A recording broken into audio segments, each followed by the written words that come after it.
حضور اقدس کا افراد کو دعوت دینا۔ حضور صلی اللہ علیہ وآلہ وسلم کا حضرت ابوبکر رضی اللہ تعالیٰ عنہ کو دعوت دینا۔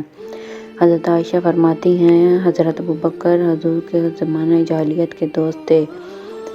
ایک دن حضور کی ملاقات کے ارادے سے گھر سے نکلے۔ آپ سے ملاقات ہوئی تو عرض کیا، اے ابو عاصم، یہ حضور کی کنیت ہے، کیا بات ہے؟ آپ اپنے قوم کی مجلسوں میں نظر نہیں آتے ہیں اور لوگ یہ الزام لگاتے ہیں کہ آپ کے آباء و اجداد وغیرہ کی عیوب بیان کرتے ہیں۔ حضور نے فرمایا کہ میں اللہ کا رسول ہوں اور تم کو اللہ کی دعوت دیتا ہوں۔ یوں ہی حضور نے اپنی بات پوری فرمائی، حضرت ابوبکر فوراً مسلمان ہو گئے۔ حضور جب حضرت ابوبکر کے اسلام لانے سے اس قدر خوشی کے ساتھ واپس ہوئے کہ کوئی بھی مکہ کی ان دونوں پہاڑوں کے درمیان، جن کو اکشبین کہتے ہیں، آپ سے زیادہ دور نہ تھا، اور حضرت ابوبکر وہاں سے حضرت عثمان بن عفان اور حضرت طلحہ بن عبداللہ اور حضرت زبیر بن العوام اور حضرت سعد بن ابی وقاص کے پاس تشریف لے گئے۔ یہ حضرات بھی مسلمان ہو گئے۔ دوسرے روز حضرت ابوبکر حضور صلی اللہ علیہ وآلہ وسلم کے پاس، حضرت عثمان بن مظعون، حضرت ابو عبیدہ بن جراح، حضرت عبدالرحمن بن عوف، حضرت ابو سلمہ بن عبد الاسد اور حضرت ارقم بن ابو الرقم کو لے کر حاضر ہوئے، اور یہ سب حضرات بھی مشرف با اسلام ہوئے۔ حضرت ابوبکر صدیق کو حضور صلی اللہ علیہ وآلہ وسلم سے ملاقات ہوئی تو انہوں نے عرض کیا، اے محمد، قریش جو کچھ کہہ رہے ہیں کیا وہ صحیح ہے کہ آپ نے ہمارے معبودوں کو چھوڑ دیا ہے؟ آپ نے ہمیں بیوقوف بنایا ہے اور ہمارے آباء و اجداد پر کفر کا الزام لگایا ہے۔ آپ نے فرمایا، ہاں، یہ سب صحیح ہے، بے شک میں اللہ کا رسول اور نبی ہوں۔ اللہ نے مجھے اس لیے مبعوث فرمایا ہے کہ تاکہ میں اس کا پیغام پہنچاؤں۔ میں تمہیں یقین کے ساتھ اللہ کی دعوت دیتا ہوں، جس کا کوئی شریک نہیں ہے، اس کے سوا کسی کی عبادت نہ کرو اور ہمیشہ اس کی اطاعت کرتے رہو۔ اس کے بعد آپ نے قرآن پڑھ کر سنایا۔ حضرت ابوبکر نے نہ انکار کیا اور نہ انکار اور اسلام لے آئے اور بت پرستی چھوڑ دی اور اللہ کے شریکوں کو بھی چھوڑ دیا اور اسلام کی حقانیت کا اقرار کر لیا اور ایمان و تصدیق کے ساتھ حضرت ابوبکر واپس ہوئے۔ دوسری روایات میں یہ آیا ہے کہ حضور نے فرمایا کہ میں نے جس کو بھی اسلام کی دعوت دی وہ ضرور ہچکچایا اور تردد میں پڑا اور کچھ دیر سوچ کر اسلام کو قبول کیا، لیکن جب میں نے ابوبکر کو دعوت دی وہ نہ ہچکچائے اور نہ تردد میں پڑے بلکہ فوراً اسلام لے آئے۔ لہٰذا پہلی روایات میں یہ الفاظ گزرے ہیں کہ ابوبکر نے نہ اقرار کیا نہ انکار کیا، یہ صحیح نہیں ہے، کیونکہ ابن اسحاق وغیرہ بہت سے روایوں کے ذکر کیا ہے کہ حضرت ابوبکر بعثت سے پہلے ہی حضور صلی اللہ علیہ وآلہ وسلم کے ہر وقت ساتھ رہنے والے تھے اور اچھی طرح سے جانتے تھے کہ حضور سچے اور ایماندار ہیں اور عمدہ طبیعت اور بہترین اخلاق کے مالک ہیں، کبھی مخلوق کے بارے میں جھوٹ نہیں بول سکتے ہیں تو اللہ کے بارے میں کیسے جھوٹ بول سکتے ہیں۔ لہٰذا جو ہی حضور نے ان سے یہ بات ذکر کی کہ اللہ نے ان کو رسول بنا کر بھیجا ہے، انہوں نے فوراً اس کی تصدیق کی اور ذرہ برابر بھی نہ ہچکچائے اور نہ دیر کی۔ بخاری شریف میں حضرت ابو درا سے منقول ہے کہ ایک مرتبہ حضرت ابوبکر اور حضرت عمر کو جھگڑا ہوا تو حضور صلی اللہ علیہ وآلہ وسلم نے فرمایا، اللہ نے مجھے تمہارے پاس بھیجا تھا اس وقت جب تم سب نے کہا تھا کہ میں غلط کہتا ہوں، لیکن ابوبکر نے کہا تھا کہ یہ صحیح کہتے ہیں اور جان و مال سے انہوں نے میری ہمدردی کی تھی، تو کیا تم لوگ میری وجہ سے میرے ساتھی کو چھوڑ دو گے؟ یہ جملہ حضور نے 2 دفعہ ارشاد فرمایا۔ اس کے بعد حضرت ابوبکر کو کسی نے کبھی کچھ تکلیف نہیں دی۔ حضور کا یہ ارشاد اس بات کی کھلی دلیل ہے کہ حضرت ابوبکر سب سے پہلے اسلام لائے۔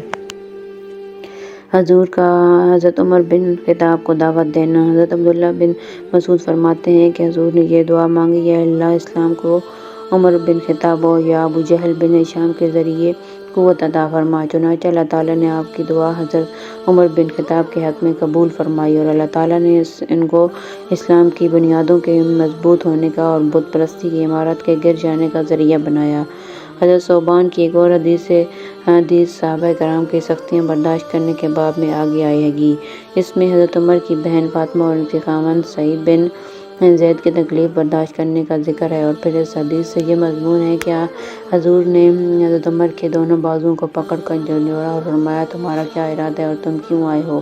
حضرت عمر نے کہا میں آپ جس چیز کی دعوت دے رہے ہیں وہ میرے سامنے پیش فرمائیں۔ آپ نے فرمایا کہ اس بات کی گواہی دو کہ اللہ کے سوا کوئی معبود نہیں، وہ اکیلا، اس کا کوئی شریک نہیں، اور محمد صلی اللہ علیہ وآلہ وسلم اس بندے کے اور رسول ہیں، اس سے بندے اور رسول ہیں۔ حضرت عمر یہ سنتے ہی اسی جگہ اسلام لے آئے، اور حضرت عمر نے عرض کیا آپ اس گھر کو چھوڑیں اور مسجد حرام تشریف لے چلیں، وہاں جا کر کافروں کے سامنے کھلم کھلا اللہ کی عبادت کریں۔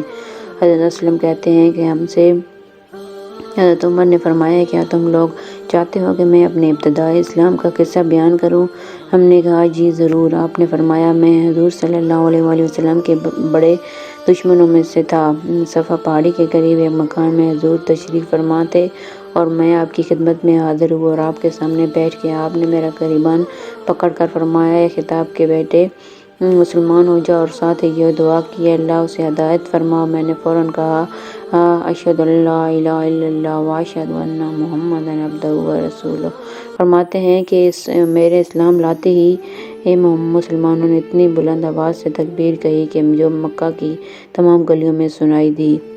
حضور صلی اللہ علیہ وآلہ وسلم کا حضرت عثمان بن عفان کو دعوت دینا۔ حضرت عمر بن عثمان کہتے ہیں کہ حضرت عثمان نے فرمایا کہ میں اپنی خالہ عروی بنت عبد المطلب کے پاس ان کی بیمار پرسی کے لیے گیا۔ پھر کچھ دیر بعد حضور وہاں تشریف لے اور میں آپ کو غور سے دیکھنے لگا اور آپ کی نبوت کا تھوڑا بہت تذکرہ ان دنوں میں ہو چکا تھا۔ آپ نے میری طرف متوجہ ہو کر فرمایا اے عثمان تمہیں کیا ہوا، مجھے غور سے دیکھ رہے ہو؟ میں نے کہا میں اس بات پر حیران ہوں کہ آپ کا ہمارے میں بڑا مرتبہ ہے اور آپ کے بارے میں ایسی باتیں کہی جا رہی ہیں۔ اس پر آپ نے فرمایا لا الہ الا اللہ، اللہ گواہ ہے کہ میں یہ سن کر کانپ گیا۔ پھر آپ نے یہ آیت تلاوت فرمائی۔ ترجمہ اور آسمان میں ہے روزی تمہاری اور جو تم سے وعدہ کیا گیا، سو قسم ہے رب آسمان اور زمین کی کہ یہ بات تحقیق ہے جیسے کہ تم بولتے ہو۔ پھر حضور کھڑے ہوئے اور باہر تشریف لے گئے۔ میں بھی آپ کے پیچھے چل دیا اور آپ کی خدمت میں حاضر ہو کر مسلمان ہوا۔ حضور کا حضرت علی ابن ابی طالب کو دعوت دینا۔ حضرت علی بن ابی طالب حضور اقدس کی خدمت میں حاضر ہوئے تو حضور اور حضرت خدیجہ دونوں نماز پڑھ رہے تھے، تو حضرت علی نے پوچھا اے محمد یہ کیا ہے؟ حضور نے فرمایا یہ اللہ کا دین ہے جسے اللہ نے اسے اپنے لیے پسند کیا اور جیسے دیکھ کر اپنے رسولوں کو بھیجا۔ میں تم کو اللہ کی دعوت دیتا ہوں جو کہ اکیلا ہے، جس کا کوئی شریک نہیں ہے، اور تم بھی اس کی عبادت کرو اور لات و عزا دونوں بتوں کا انکار کر دو۔ حضرت علی نے کہا یہ ایسی بات ہے جو آج سے پہلے میں نے کبھی نہیں سنی، اس لیے میں اپنے والد ابو طالب سے پوچھ کر ہی اس کے بارے میں کچھ فیصلہ کروں گا۔ آپ نے اس بات کو پسند نہ فرمایا کہ آپ کے اعلان کرنے سے پہلے آپ کا راز فاش ہو جائے، تو ان سے فرمایا اے علی اگر تم اسلام نہیں لاتے ہو تو اس بات کو چھپائے رکھو۔ حضرت علی نے اسی حال میں رات گزاری، پھر اللہ تعالیٰ نے اس کے دل میں مسلمان ہونے کا شوق پیدا فرما دیا۔ اگلے روز صبح ہوتے ہی حضور کی خدمت میں حاضر ہوئے تو عرض کیا کل میرے سامنے آپ نے کیا بات پیش فرمائی تھی؟ آپ نے فرمایا اس بات کی گواہی دو کہ اللہ کے سوا کوئی معبود نہیں جو کہ اکیلا ہے، اس کا کوئی شریک نہیں، اور لات و عزا کا انکار کر دو، اللہ کے تمام شریکوں سے برداشت کا اظہار کرو۔ حضرت علی نے حضور کی بات مان لی اور اسلام لے آئے، اور ابو طالب کے ڈر سے آپ کے پاس چھپ چھپ کر آتے رہے اور اپنے اسلام کو چھپائے رکھا بلکہ ظاہر نہ ہونے دیا۔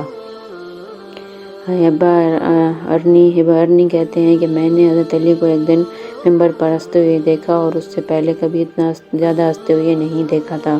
آپ کے دانت ظاہر ہو جائیں، اور پھر فرمایا مجھے ابو طالب کی ایک بات یاد آئی کہ ایک روز ابو طالب ہمارے پاس آئے اور میں بطن نخلا میں حضور صلی اللہ علیہ وآلہ وسلم کے ساتھ نماز پڑھ رہا تھا۔ انہوں نے کہا اے میرے بھتیجے تم دونوں کیا کر رہے ہو؟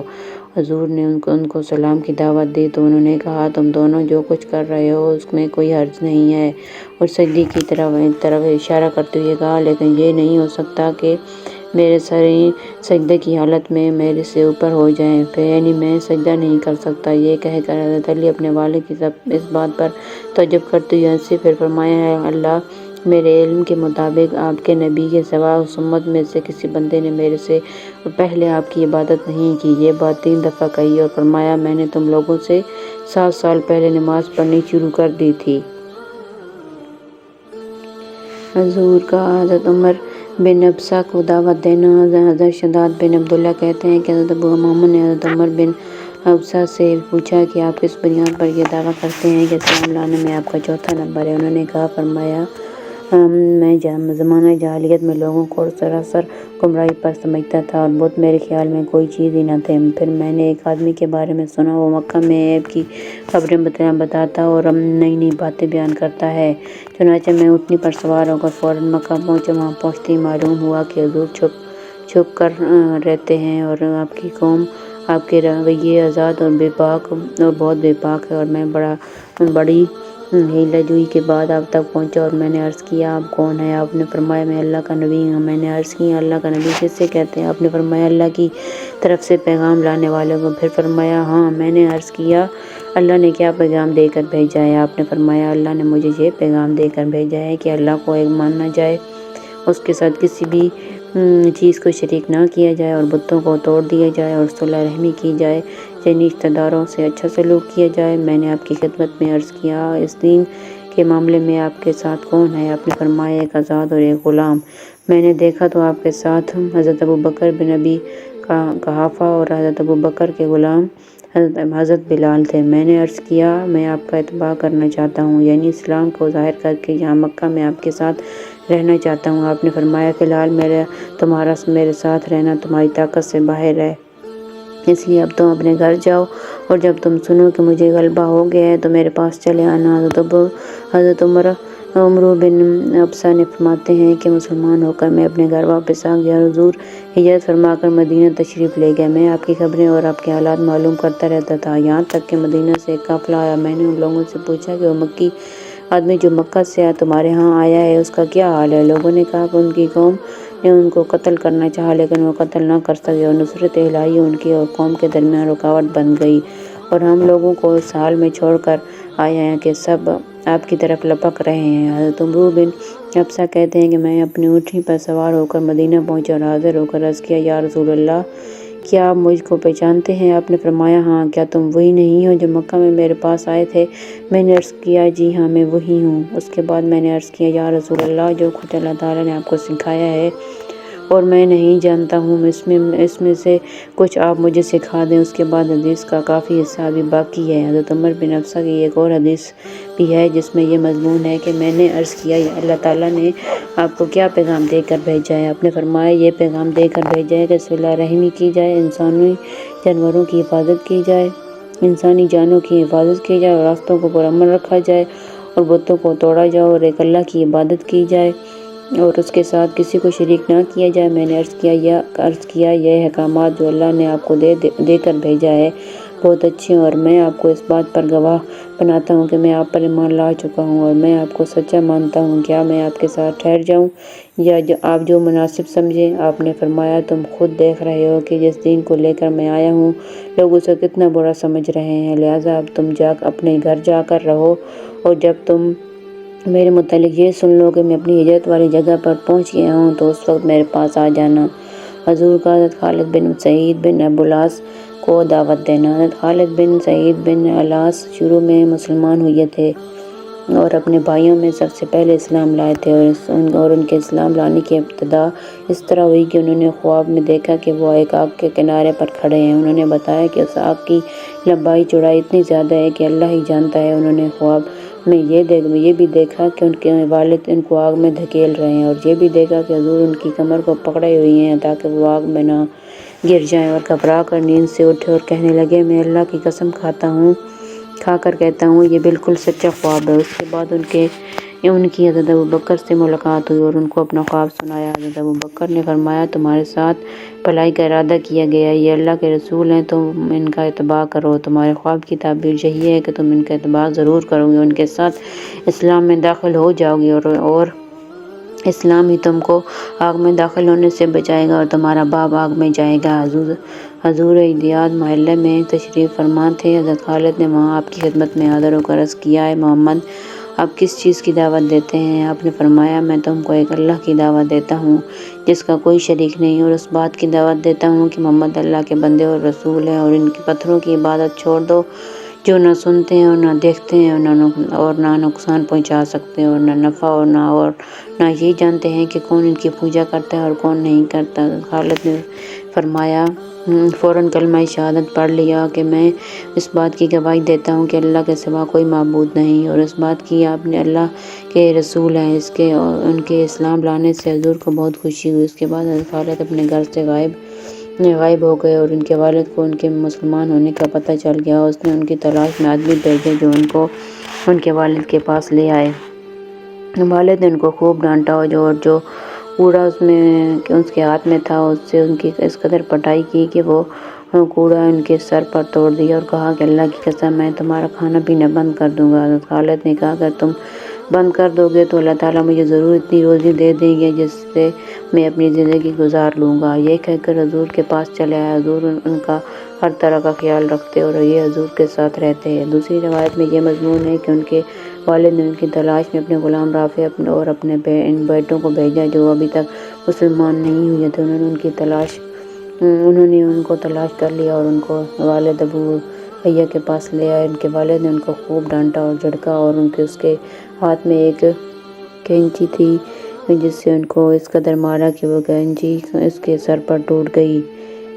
پھر کہنے لگے تم محمد کے پیچھے لگ گئے ہو، حالانکہ تمہیں معلوم ہے کہ وہ اپنی قوم کی مخالفت کر رہے ہیں اور اپنی قوم کے خداؤں میں اور ان کے آباء و اجداد میں جا چکے ہیں، ان میں عیب نکال رہے ہیں۔ خالد نے کہا کہ اللہ کی قسم وہ سچ کہتے ہیں اور میں نے ان کا اتباع کر لیا ہے۔ اس پر ان کے والد ابو حیا کو بڑا غصہ آیا، ان کو بہت برا بھلا کہا اور گالیاں دی اور کہا اے کمینے جہاں تیرا دل چاہتا ہے چلا جا، اللہ کی قسم میں تمہارا کھانا پینا بند کر دوں گا۔ حضرت خالد نے کہا اگر تم بند کر دو گے تو اللہ عز و جل مجھے اتنی روزی ضرور دے دیں گے جس سے میں گزارا کر لوں گا۔ اس پر ان کے والد نے ان کو گھر میں سے نکال دیا اور اپنے بیٹوں سے کہا تم میں سے کوئی اس سے بات نہ کرے ورنہ میں اس کے ساتھ وہی معاملہ کروں گا جو میں نے اس کے ساتھ کیا۔ چنانچہ حضرت خالد حضور کے پاس چلے آئے۔ حضور ان کا ہر طرح کا خیال فرماتے اور یہ حضور کے ساتھ رہا کرتے تھے۔ اور ایک اور حدیث میں ہے کہ حضرت خالد مکہ کے نواح میں جا کر اپنے والد سے چھپ گئے اور حضور کے صحابہ حبشہ کی طرف دوبارہ ہجرت کرنے لگے تو اس وقت انہوں نے سب سے پہلے ہجرت کی۔ ان کا باپ سعید بن الاس بن امیہ جب بیمار ہوا تو وہ کہنے لگا کہ اگر اللہ نے مجھے اس بیماری سے شفا دی تو ابھی کبشہ یعنی حضور کے خدا میں مکہ میں کبھی عبادت نہ ہونے دوں گا۔ اس پر حضرت خالد نے یہ دعا مانگی اے اللہ اسے بیماری سے شفا نہ دے، چنانچہ وہ اسی بیماری میں مر گیا۔ حضور کا حضرت زماد کو دعوت دینا۔ حضرت ابن عباس فرماتے ہیں کہ حضرت زماد مکہ آئے اور یہ قبیلہ ازشنو میں سے تھا اور یہ پاگل پن اور جنات کے اثرات وغیرہ کا جھاڑ پھونک کے ذریعے علاج کیا کرتے تھے۔ انہوں نے کہا مکہ کے چند بے وقوفوں کو یہ کہتے ہوئے سنا کہ محمد نعوذ باللہ دیوانے ہیں۔ حضرت زماد نے کہا یہ آدمی کہاں ہے؟ شاید اللہ تعالیٰ اس کو میرے ہاتھوں شفا عطا فرما دے۔ حضرت زماد کہتے ہیں کہ میری حضور سے ملاقات ہوئی، میں نے ان سے عرض کیا کہ میں ان خارجی اثرات کا جھاڑ پھونک سے علاج کرتا ہوں، اللہ تعالیٰ جیسے چاہے میرے ہاتھوں شفا عطا فرما دیتے ہیں، تو آؤ میں آپ کا علاج کروں۔ اس پر حضور نے خطبہ مسنون کا ابتدائی حصہ 3 مرتبہ پڑھ کر سنایا جس کا ترجمہ یہ ہے بے شک تمام تعریفیں اللہ کے لیے ہیں، ہم اسی کی تعریف کرتے ہیں اور اسی سے مدد مانگتے ہیں۔ جس کو اللہ ہدایت دے دے اسے کوئی گمراہ نہیں کر سکتا اور جسے وہ گمراہ کر دے اسے کوئی ہدایت نہیں دے سکتا۔ میں اس کی گواہی دیتا ہوں ایک اللہ کے سوا کوئی معبود نہیں اور اس کا کوئی شریک نہیں۔ حضرت زماد نے خطبے سن کر کہا اللہ کی قسم میں نے کاہنوں اور جادوگروں اور شاعروں کے کلام کو بہت سنا ہے لیکن ان جیسے کلمات کبھی نہیں سنے، لائیے ہاتھ بڑھائیے میں آپ سے اسلام پر بیعت ہوتا ہوں۔ چنانچہ ان کو حضور نے بیعت فرما لیا اور ان سے فرمایا کہ یہ بیعت تمہاری قوم کے لیے بھی ہے۔ حضرت زماد نے عرض کیا بہت اچھا، یہ میری قوم کے لیے بھی ہے۔ چنانچہ بعد میں حضور نے ایک لشکر بھیجا جن کا نام زماد کی قوم پر گزر ہوا تو لشکر کے امیر نے ساتھیوں سے پوچھا کیا تم نے اس قوم کی کوئی چیز لی ہے؟ تو ایک آدمی نے کہا میں نے ان کا ایک لوٹا لیا ہے۔ تو امیر نے کہا وہ ان کو واپس کر دو کیونکہ یہ حضرت زماد کی قوم ہے۔ اور ایک روایت میں ہے کہ حضرت زماد نے حضور سے عرض کیا کہ یہ کلمات اب دوبارہ سنائیں کیونکہ یہ کلمات بلاغت کے سمندر کی گہرائی کو پہنچی ہوئی ہیں۔ حضرت عبدالرحمن ادوی کہتے ہیں کہ حضرت زماد نے بیان فرمایا کہ میں عمرہ کرنے کے لیے مکہ مکرمہ گیا، وہاں میں ایک مجلس میں بیٹھا جس میں ابو جہل اور عتبہ بن ربیع اور امیہ بن خلف تھے۔ ابو جہل نے کہا، اس آدمی نے ہماری جماعت میں تفریق ڈال دی، ہمیں بے وقوف بنایا اور ہم میں سے جو مر چکے ہیں انہیں گمراہ کر دیا اور ہمارے خداؤں میں عیب نکالا۔ امیہ نے کہا، اس آدمی کے پاگل ہونے میں کوئی شک نہیں، نعوذ باللہ۔ حضرت ضماد کہتے ہیں کہ اس بات کا میرے دل پر بڑا اثر ہوا اور میں نے اپنے جی میں کہا، میں بھی تو جنوں وغیرہ کا علاج کر لیتا ہوں۔ چنانچہ میں اس مجلس سے کھڑا ہوا حضور کو تلاش کرنے لگا، لیکن آپ مجھے سارا دن کہیں نہ ملے، یہاں تک کہ اگلا دن آ گیا۔ اگلے دن پھر ڈھونڈنے نکلا تو مجھے آپ مقام ابراہیم کے پیچھے نماز پڑھتے ہوئے مل گئے۔ میں بیٹھ گیا۔ جب آپ نماز سے فارغ ہو گئے تو میں آپ کے قریب آ کر بیٹھا اور میں نے کہا، اے ابن عبد المطلب۔ آپ نے میری طرف ہو کر فرمایا، کیا چاہتے ہو؟ میں نے کہا، میں جنوں وغیرہ کا علاج کر لیتا ہوں، اگر آپ پسند کریں تو آپ کا بھی علاج کر دوں اور آپ اپنی بیماریوں کو بڑا نہ سمجھیں، کیونکہ میں نے آپ سے بھی زیادہ سخت بیماروں کا علاج کیا تو وہ ٹھیک ہو گئے۔ میں آپ کی قوم کے پاس سے آ رہا ہوں، وہ آپ کے بارے میں چند بری خصلتوں کا تذکرہ کر رہے تھے کہ آپ ان کو بے وقوف بناتے ہیں اور آپ نے ان کی جماعت میں تفریق ڈال دی ہے۔ ان میں سے جو مر چکے ہیں ان کو بھی آپ گمراہ قرار دیتے ہیں اور ان کے خداؤں میں عیب نکالتے ہیں۔ تو میں نے اپنے دل میں سوچا کہ ایسی قوم تو پاگل یا عصب زدہ ہی کر سکتا ہے۔ میری ساری بات سن کر حضور نے مصنوع خطبہ فرمایا، جس کا ترجمہ یہ ہے، میری تمام تعریفیں اللہ کے لیے ہیں، میں اس کی تعریف کرتا ہوں، اس سے مدد مانگتا ہوں اور اس پر ایمان رکھتا ہوں اور اسی پر بھروسہ کرتا ہوں۔ جس کو وہ ہدایت دے اسے کوئی گمراہ نہیں کر سکتا اور جسے وہ گمراہ کر دے اسے کوئی ہدایت نہیں دے سکتا۔ اور میں اس بات کی گواہی دیتا ہوں کہ ایک اللہ کے سوا کوئی معبود نہیں ہے، اس کا کوئی شریک نہیں ہے۔ اس بات کی گواہی دیتا ہوں کہ محمد اس کے بندے اور رسول ہیں۔ حضرت ضماد فرماتے ہیں کہ میں نے حضور سے ایسا کلام سنا کہ اس سے اچھا کلام اس سے پہلے میں نے کبھی نہیں سنا تھا۔ میں نے آپ سے اس خطبے کے بارے میں پڑھنے کی گزارش کی، جس پر آپ نے دوبارہ خطبہ پڑھا۔ پھر میں نے کہا، آپ کس چیز کی دعوت دیتے ہیں؟ آپ نے فرمایا، میں اس بات کی دعوت دیتا ہوں کہ تم ایک اللہ پر ایمان لاؤ جس کا کوئی شریک نہیں اور بتوں کی غلامی سے اپنے آپ کو آزاد کر لو، اس بات کی گواہی دو کہ میں اللہ کا رسول ہوں۔ میں نے کہا، اگر میں ایسا کروں تو مجھے کیا ملے گا؟ آپ نے فرمایا، تمہیں جنت ملے گی اور تو میں نے کہا، میں اس بات کی گواہی دیتا ہوں کہ ایک اللہ کے سوا کوئی معبود نہیں، جس کا کوئی شریک نہیں، اور اپنی گردن سے بتوں کو اتار کر ان سے برات کا اظہار کرتا ہوں اور اس بات کی گواہی دیتا ہوں کہ آپ اللہ کے بندے اور رسول ہیں۔ پھر میں آپ کے ساتھ رہنے لگ گیا، یہاں تک کہ میں نے قرآن شریف کی بہت سی صورتیں یاد کر لیں۔ پھر میں اپنی قوم میں واپس آ گیا۔ عبداللہ بن عبد الرحمن ندوی بیان کرتے ہیں کہ حضور نے حضرت علی کو ایک جماعت کا امیر بنا کر بھیجا۔ ان لوگوں کو ایک جگہ 20 اونٹ ملے، وہ ان کو ساتھ لے کر چل پڑے۔ حضرت علی بن ابی طالب کو پتہ چلا کہ یہ اونٹ حضرت ضماد کی قوم کے ہیں، تو انہوں نے فرمایا، یہ اونٹ ان کو واپس کر دو۔ چنانچہ وہ سب اونٹ واپس کر دیے گئے۔ حضور کا حضرت عمران کے والد حضرت حسین کو دعوت دینا۔ قریش حضرت حسین کی بڑی تعظیم کرتے تھے۔ ایک دفعہ قریش ان کے پاس آئے اور ان سے کہا، آپ ہماری طرف سے جا کر اس آدمی سے بات کریں، کیونکہ وہ ہماری خداؤں کو برا بھلا کہتا ہے۔ چنانچہ قریش حضرت حسین کے ساتھ چلے اور حضور کے دروازے کے قریب آ کر بیٹھ گئے۔ حضور نے فرمایا، میرے بڑے میاں یعنی حضرت حسین کے لیے جگہ خالی کر دو۔ حضرت حسین کے صاحبزادے حضرت عمر ان کے بہت سے ساتھی حضور کی خدمت میں پہلے سے جمع تھے۔ حضرت حسین نے کہا، یہ کیا ہو رہا ہے؟ ہمیں آپ کی طرف سے یہ باتیں پہنچ رہی ہیں کہ آپ ہمارے خداؤں کو برا بھلا کہتے ہیں، حالانکہ آپ کے والد تو بہت محتاط اور بھلے آدمی ہیں۔ اس پر حضور صلی اللہ علیہ وسلم نے فرمایا، اے حسین، میرے والد اور میرے والد دونوں جہنم میں ہیں، میرے والد اور تمہارے والد دونوں جہنم میں ہیں۔ اس روایت سے تو یہی معلوم ہوتا ہے کہ حضور کے والد جہنم میں ہیں، لیکن دیگر روایات کی بنا پر رائج مسلک یہ ہے کہ حضور کے والدین دونوں جنتی ہیں، کیونکہ دونوں نے زمانہ جاہلیت میں شرک کا گناہ بالکل نہیں کیا تھا اور ملت ابراہیمی پر عمل کرنے والے تھے۔ اور حافظ سعدی نے اپنی رسالہ میں یہ تحقیق کی ہے کہ حضور کے والدین شریفین کو زندہ کیا گیا اور آپ پر ایمان لائے، اس لیے یہ روایت اس سے پہلے کی ہے۔ حسین، اچھا تو یہ بتاؤ کہ تم کتنے خداؤں کی عبادت کرتے ہو؟ حضرت حسین نے کہا، میرے ساتھ خدا زمین پر ہے اور ایک خدا زمین آسمان میں ہے۔ حضور نے فرمایا، جب تمہیں کسی قسم کا نقصان پہنچتا ہے تو کس کو پکارتے ہو؟ حضرت حسین نے کہا، آسمان والے خدا کو۔ آپ نے فرمایا جب مال حلال ہو جائے تو کس کو پکارتے ہو؟ جب مال ہلاک ہو جائے تو کس کو پکارتے ہو؟ حضرت حسین نے کہا آسمان والے کو۔ آپ نے فرمایا یہ عجیب بات ہے کہ تمہاری پکار پر وہ اکیلا تمہاری فریاد رسی کرتا ہے اور تم اس کے ساتھ اور خداؤں کو شریک کرتے ہو۔ کیا تم آسمان والے خدا کی رضا و اجازت سے ان دیوتاؤں کو شریک کرتے ہو یا ان دیوتاؤں سے ڈرتے ہو؟ اگر تم ان کو شریک نہیں کرو گے تو تم پر غالب آ جائیں گے۔ حضرت حسین نے کہا کہ ان دونوں باتوں میں کوئی بھی بات نہیں۔ حضرت حسین کہتے ہیں کہ اس وقت مجھے پتہ چلا کہ اب تک ان جیسی بڑی ہستی سے میں نے بات نہیں کی۔ آپ نے فرمایا اے حسین مسلمان ہو جاؤ، سلامتی پالو گے۔ حضرت حسین نے کہا میری قوم ہے، میرا خاندان ہے، اگر اسلام لاؤں گا تو ان سے مجھے خطرہ ہے، اس لیے اب میں کیا کہوں؟ آپ نے فرمایا جو دعا پڑھو جس کا ترجمہ یہ ہے اللہ میں اپنے معاملے میں زیادہ رشت و ہدایت والے راستے کی آپ سے رہنمائی چاہتا ہوں اور مجھے علم نافع اور زیادہ عطا فرما۔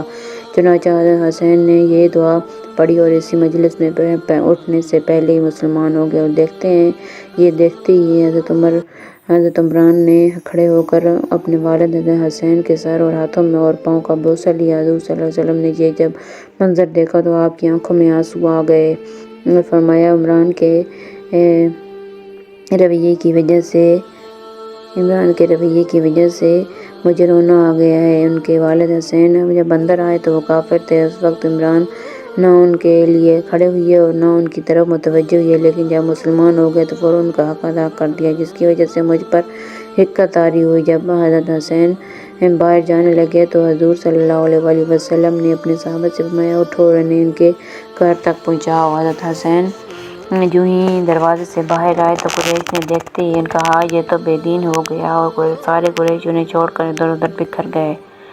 حضور کا ایسے صحابی کو دعوت دینا جن کا نام نہیں بیان کیا گیا۔ حضرت ابو تمیم ہجومی اپنے قوم کے ایک آدمی کا واقعہ بیان کرتے ہیں کہ وہ آدمی حضور کی خدمت میں حاضر ہوا اور اس آدمی نے پوچھا کہ آپ اللہ کے رسول ہیں یا پوچھا کہ آپ محمد ہیں؟ آپ نے فرمایا ہاں۔ پھر اس نے پوچھا کہ آپ کس کو پکارتے ہیں؟ حضور نے فرمایا اکیلے اللہ عز و جل کو پکارتا ہوں، جس کی خاصیت یہ ہے کہ جب تم کوئی نقصان پہنچے تو تم اس کو پکارو وہ تمہارے نقصان کو دور کر دے، اور جب تم پر سالی آ جائے تو تم اس کو پکارو تو وہ تمہارے لیے غلہ اگا دے، اور جب تم چٹیل میدان میں ہو اور تمہاری سواری گم ہو جائے اور تم اس کو پکارو تو وہ تمہاری سواری تمہیں واپس کر دے۔ یہ بات سن کر وہ آدمی فوراً مسلمان ہو گیا۔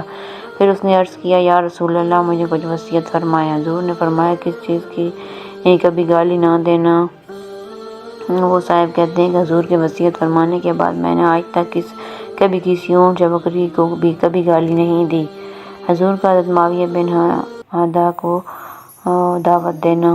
حضرت معاویہ بن حدہ بیان فرماتے ہیں کہ میں نے حضور کی خدمت میں حاضر ہو کر عرض کیا یا رسول اللہ میں آپ کی خدمت میں اب تک اس لیے نہیں آیا کہ میں نے ہاتھوں کے پوروں کی تعداد سے بھی زیادہ مرتبہ قسم کھائی تھی کہ نہ میں کبھی آپ کے پاس آؤں گا اور نہ آپ کی دین کو اختیار کروں گا۔ حضرت معاویہ نے یہ فرماتے ہوئے دونوں ہاتھوں کو ایک دوسرے پر رکھتے ہوئے پوروں کی تعداد کی طرف اشارہ کیا، لیکن اب اللہ تعالیٰ مجھے آپ کے پاس لے کر آیا تو آپ کی خدمت میں حاضر ہوا ہوں، اور میری حالت یہ ہے کہ میرے پاس تھوڑا سا علم ہے۔ میں آپ کو اللہ کی عظیم ذات کا واسطہ دے کر پوچھتا ہوں کہ ہمارے رب نے آپ کو کیا دے کر ہمارے پاس بھیجا؟ حضور نے فرمایا دین اسلام دے کر بھیجا۔ حضرت معاویہ نے پوچھا دین اسلام کیا ہے؟ حضور نے فرمایا دین اسلام یہ ہے کہ تم یہ کہو کہ میں نے اپنے آپ کو اللہ کا فرمانبردار بنا دیا، اللہ کے علاوہ باقی سب سے میں الگ ہو گیا، اور نماز کو قائم کرو اور زکوٰۃ ادا کرو۔ ہر مسلمان دوسرے مسلمان کے لیے قابل احترام ہے، دونوں مسلمان آپس میں بھائی ہیں اور ایک دوسرے کے مددگار ہیں۔ اور مشرک آدمی جب مسلمان ہو گیا تو اب اسلام کے بعد اللہ تعالیٰ اس کے عمل کو اس وقت قبول فرمائیں گے جب وہ مشرکوں سے جدا ہو جائے، یعنی ہجرت کر لے۔ مجھے کیا ضرورت تھی کہ میں تمہاری کمر پکڑ کر تم لوگوں کو جہنم کی آگ سے بچاؤں؟ مگر سنو بات یہ ہے کہ میرا رب مجھے بلائے گا اور مجھ سے پوچھے گا کیا میرا دین تو نے میرے بندوں تک پہنچا دیا تھا؟ تو میں عرض کر سکوں گا اے میرے رب ہاں میں نے پہنچا دیا تھا۔ غور سے سنو، تم میں سے جو یہاں حاضر ہیں وہ غائبین تک میرا دین پہنچائیں۔ غور سے سنو، تمہیں قیامت کے دن اللہ کے سامنے اس حال میں بلایا جائے گا کہ تمہارے منہ بند کیے ہوئے ہوں گے، یعنی تم بات نہیں کر سکو گے، اور سب سے پہلے ہر آدمی کی آن اور ہتھیلی اس کے اعمال کی خبر دے گی۔ حضرت معاویہ فرماتے ہیں کہ میں نے کہا یا رسول اللہ، یہی ہمارا دین ہے؟ آپ نے فرمایا ہاں، یہی تمہارا دین ہے، جہاں بھی رہ کر تم اس پر اچھی طرح چلو گے یہ دین تمہارے لیے کافی ہو جائے گا۔ حضور کا حضرت عدی بن حاتم کو دعوت دینا۔ حضرت عدی بن حاتم فرماتے ہیں کہ جب مجھے حضور کی مدینہ منورہ ہجرت کرنے کی خبر ملی تو مجھے یہ بہت برا لگا، چنانچہ میں اپنے وطن سے نکل کر روم کی طرف چلا گیا۔ بعض روایات میں ہے کہ میں قیصر کے پاس چلا گیا، اور میرا یہ روم میں آ کر قیصر کے پاس چلے جانا مجھے حضور کی ہجرت فرمانے سے بھی اور بہت زیادہ برا لگا، اور میں نے اپنے دل میں کہا مجھے اس آدمی کے پاس جانا چاہیے، اگر یہ جھوٹا ہوگا تو میرا نقصان نہیں کر سکے اور سچا ہوگا تو مجھے پتہ چل جائے گا۔ فرماتے ہیں میں مدینہ پہنچا تو لوگ خوش ہو کر کہنے لگے عدی بن حاتم آ گئے، عدی بن حاتم آ گئے، چنانچہ میں حضور کی خدمت میں حاضر ہوا۔ آپ نے مجھ سے 3 دفعہ فرمایا اے عدی بن حاتم، مسلمان ہو جاؤ، سلامتی پاؤ گے۔ میں نے کہا میں خود ایک دین پر چل رہا ہوں۔ حضور نے فرمایا میں تمہارے دین کو تم سے زیادہ جانتا ہوں۔ میں نے حیران ہو کر کہا آپ میرے دین کو مجھ سے زیادہ جانتے ہیں؟ آپ نے فرمایا ہاں، کیا تم فرقہ کوسیہ میں سے نہیں ہو؟ یہ انصاری اور صابئین کے درمیان کا فرقہ ہے، اور تم اپنی قوم کا 1/4 مال غنیمت کھا جاتے ہو؟ میں نے کہا جی ہاں۔ آپ نے فرمایا حالانکہ تمہارے لیے یہ تمہارے دین میں حلال نہیں ہے؟ میں نے کہا جی ہاں، حلال نہیں ہے۔ حضور نے فرمایا اور سنو، میں اس بات کو بھی خوب جانتا ہوں جو تمہیں اسلام سے روک رہی ہے۔ تم یہ کہتے ہو کہ اس کے پیچھے چلنے والے نے تو کمزور قسم کے وہ لوگ ہیں جن کے پاس کوئی قوت نہیں ہے، اور تمام عرب نے ان کو الگ پھینک رکھا ہے، یہ تمام عرب نے ان کو نشانہ بنا رکھا ہے۔ کیا تم گہرا شہر کو جانتے ہو؟ میں نے کہا اسے دیکھا تو نہیں ہے، البتہ اس کا نام سنا ضرور ہے۔ آپ نے فرمایا اس ذات کی قسم جس کے قبضے میں میری جان ہے، اللہ اس دین کو ضرور پورا کر کے رہیں گے۔ پردہ نشین عورت تنہا حرا سے چلی گئی اور اکیلے بیت اللہ کا طواف کرے گی، اور کوئی اس کے ساتھ نہ ہوگا، اور کسرہ بن ہرمز کے خزانے فتح کیے جائیں گے۔ میں نے حیران ہو کر کہا کسرہ بن ہرمز کے خزانے؟ آپ نے فرمایا ہاں، کسرہ بن ہرمز کے خزانے اور مال خوب خرچ کیا جائے گا، حتیٰ کہ اسے کوئی لینے والا نہ ہوگا۔ اور یہ قصہ سنانے کے بعد حضرت عدی بن حاتم نے فرمایا یہ دیکھو، یہ تنہا عورت حرا سے آ رہی ہے اور اکیلی بیت اللہ کا طواف کر رہی ہے، اور اس کے ساتھ کوئی بھی نہیں ہے، اور میں خود ان لوگوں میں تھا جنہوں نے کسرہ کے خزانے فتح کیے، اور اس ذات کی قسم جس کے قبضے میں میری جان ہے، تیسری بات بھی ضرور ہو کر رہے گی، اس لیے کہ حضور فرما چکے ہیں۔ حضرت عدی بن حاتم فرماتے ہیں کہ ہم لوگ مقام عقرب میں تھے کہ حضور کا بھیجا ہوا گھوڑے سواروں کا ایک دستہ آیا جو میری پھوپھی اور کچھ لوگوں کو گرفتار کر کے لے گئے اور حضور کی خدمت میں پیش کر دیا۔ جب یہ سب آپ کے سامنے ایک صف میں کھڑے ہو گئے تو میری پھوپھی نے عرض کیا یا رسول اللہ، میرا مددگار نمائندہ جدا ہو گیا، اولاد ختم ہو گئی، میں خود بہت بوڑھی عمر رسیدہ ہو چکی اور مجھ سے کوئی خدمت بھی نہیں ہو سکتی، اور آپ مجھ پر احسان کیجیے، اللہ آپ پر احسان کرے گا۔ حضور نے فرمایا تمہارا مددگار نمائندہ کون ہے؟ پھوپھی نے کہا عدی بن حاتم۔ آپ نے فرمایا وہی جو اللہ اور اس کے رسول سے بھاگا ہوا ہے۔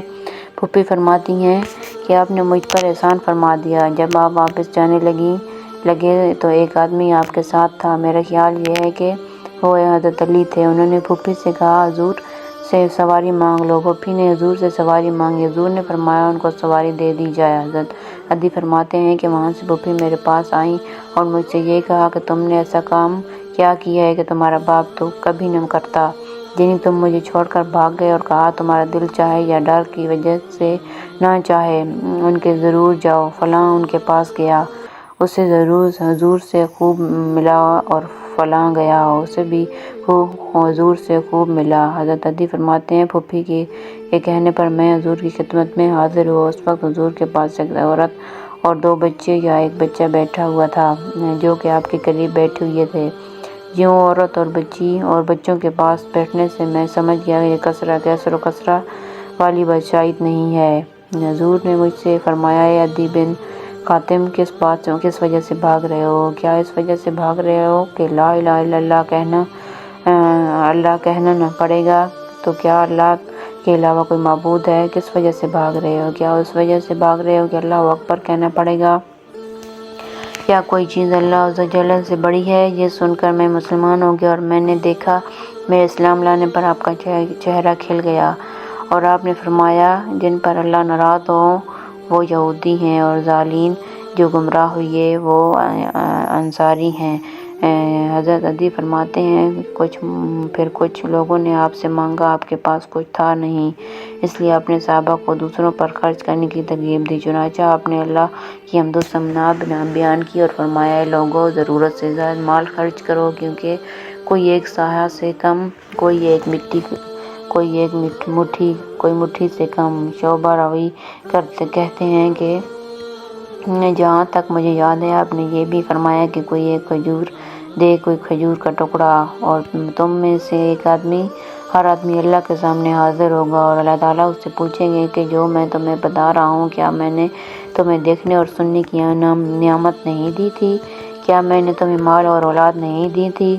تم نے آگے کے لیے کیا بھیجا ہے؟ یہ سن کر آدمی آگے پیچھے دائیں بائیں دیکھے گا لیکن کچھ نہ پائے گا۔ جہنم سے صرف اللہ کی ذات کے ذریعے سے ہی بچا جا سکتا ہے، لہٰذا آگ سے بچو، اور آگ سے بچنے کے لیے دینے کو کچھ نہ ہو تو کھجور کا ٹکڑا ہی دے دو، اور اگر کھجور کا ٹکڑا بھی نہ ہو تو نرم بات ہی کر دیا کرو۔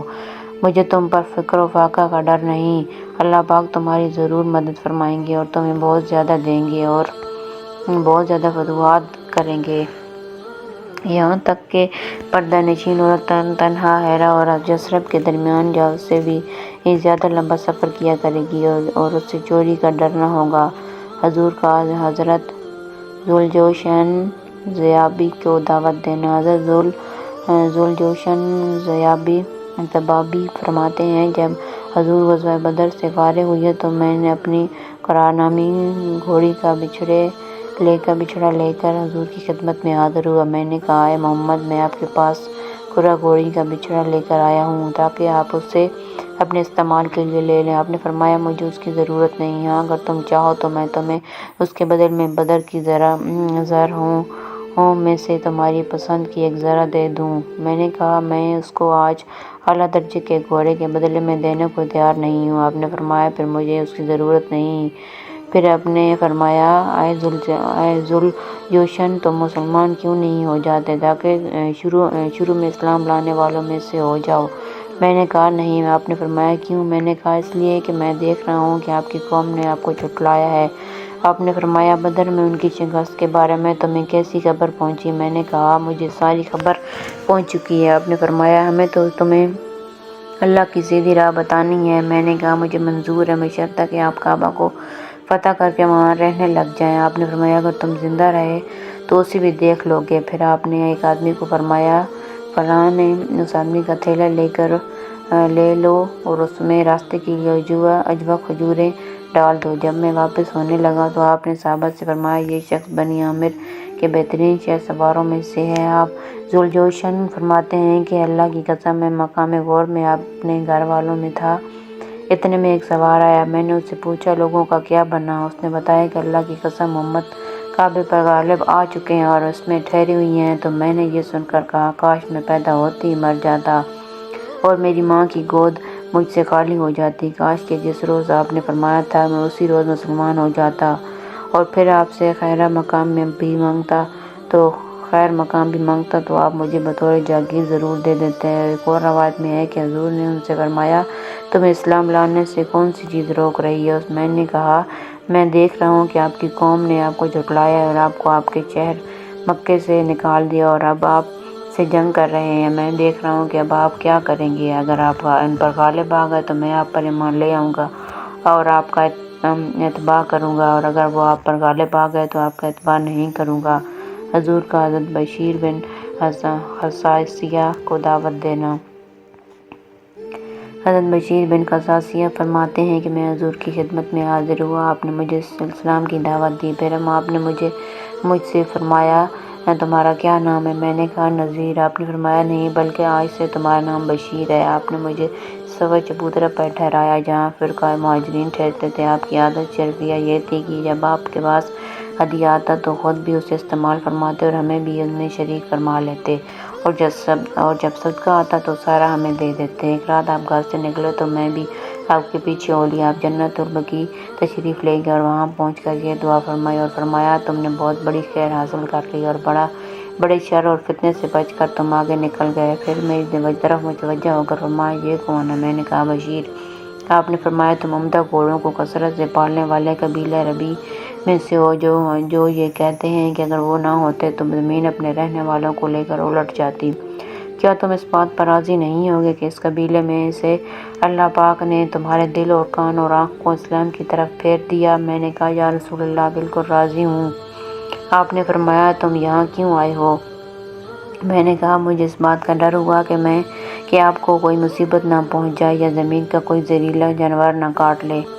حضور کا ایسے صحابی کو دعوت دینا جن کا نام نہیں بیان کیا گیا۔ قبیلہ بلودویہ کے ایک شخص کہتے ہیں کہ مجھے میرے دادا نے اسلام لانے کا قصہ اس طرح سے سنایا کہ میں مدینہ کے ارادے سے چلا تو ایک وادی کے پاس میں نے پڑاؤ ڈالا تو میں نے دیکھا کہ دو آدمی آپس میں بکری کا سودا کر رہے ہیں اور خریدار بیچنے والے سے کہہ رہا ہے کہ مجھ سے خرید و فروخت میں اچھا معاملہ کرو۔ تو میں نے دل میں کہا کیا یہ وہی ہاشمی ہے جس نے لوگوں کو گمراہ کیا ہے؟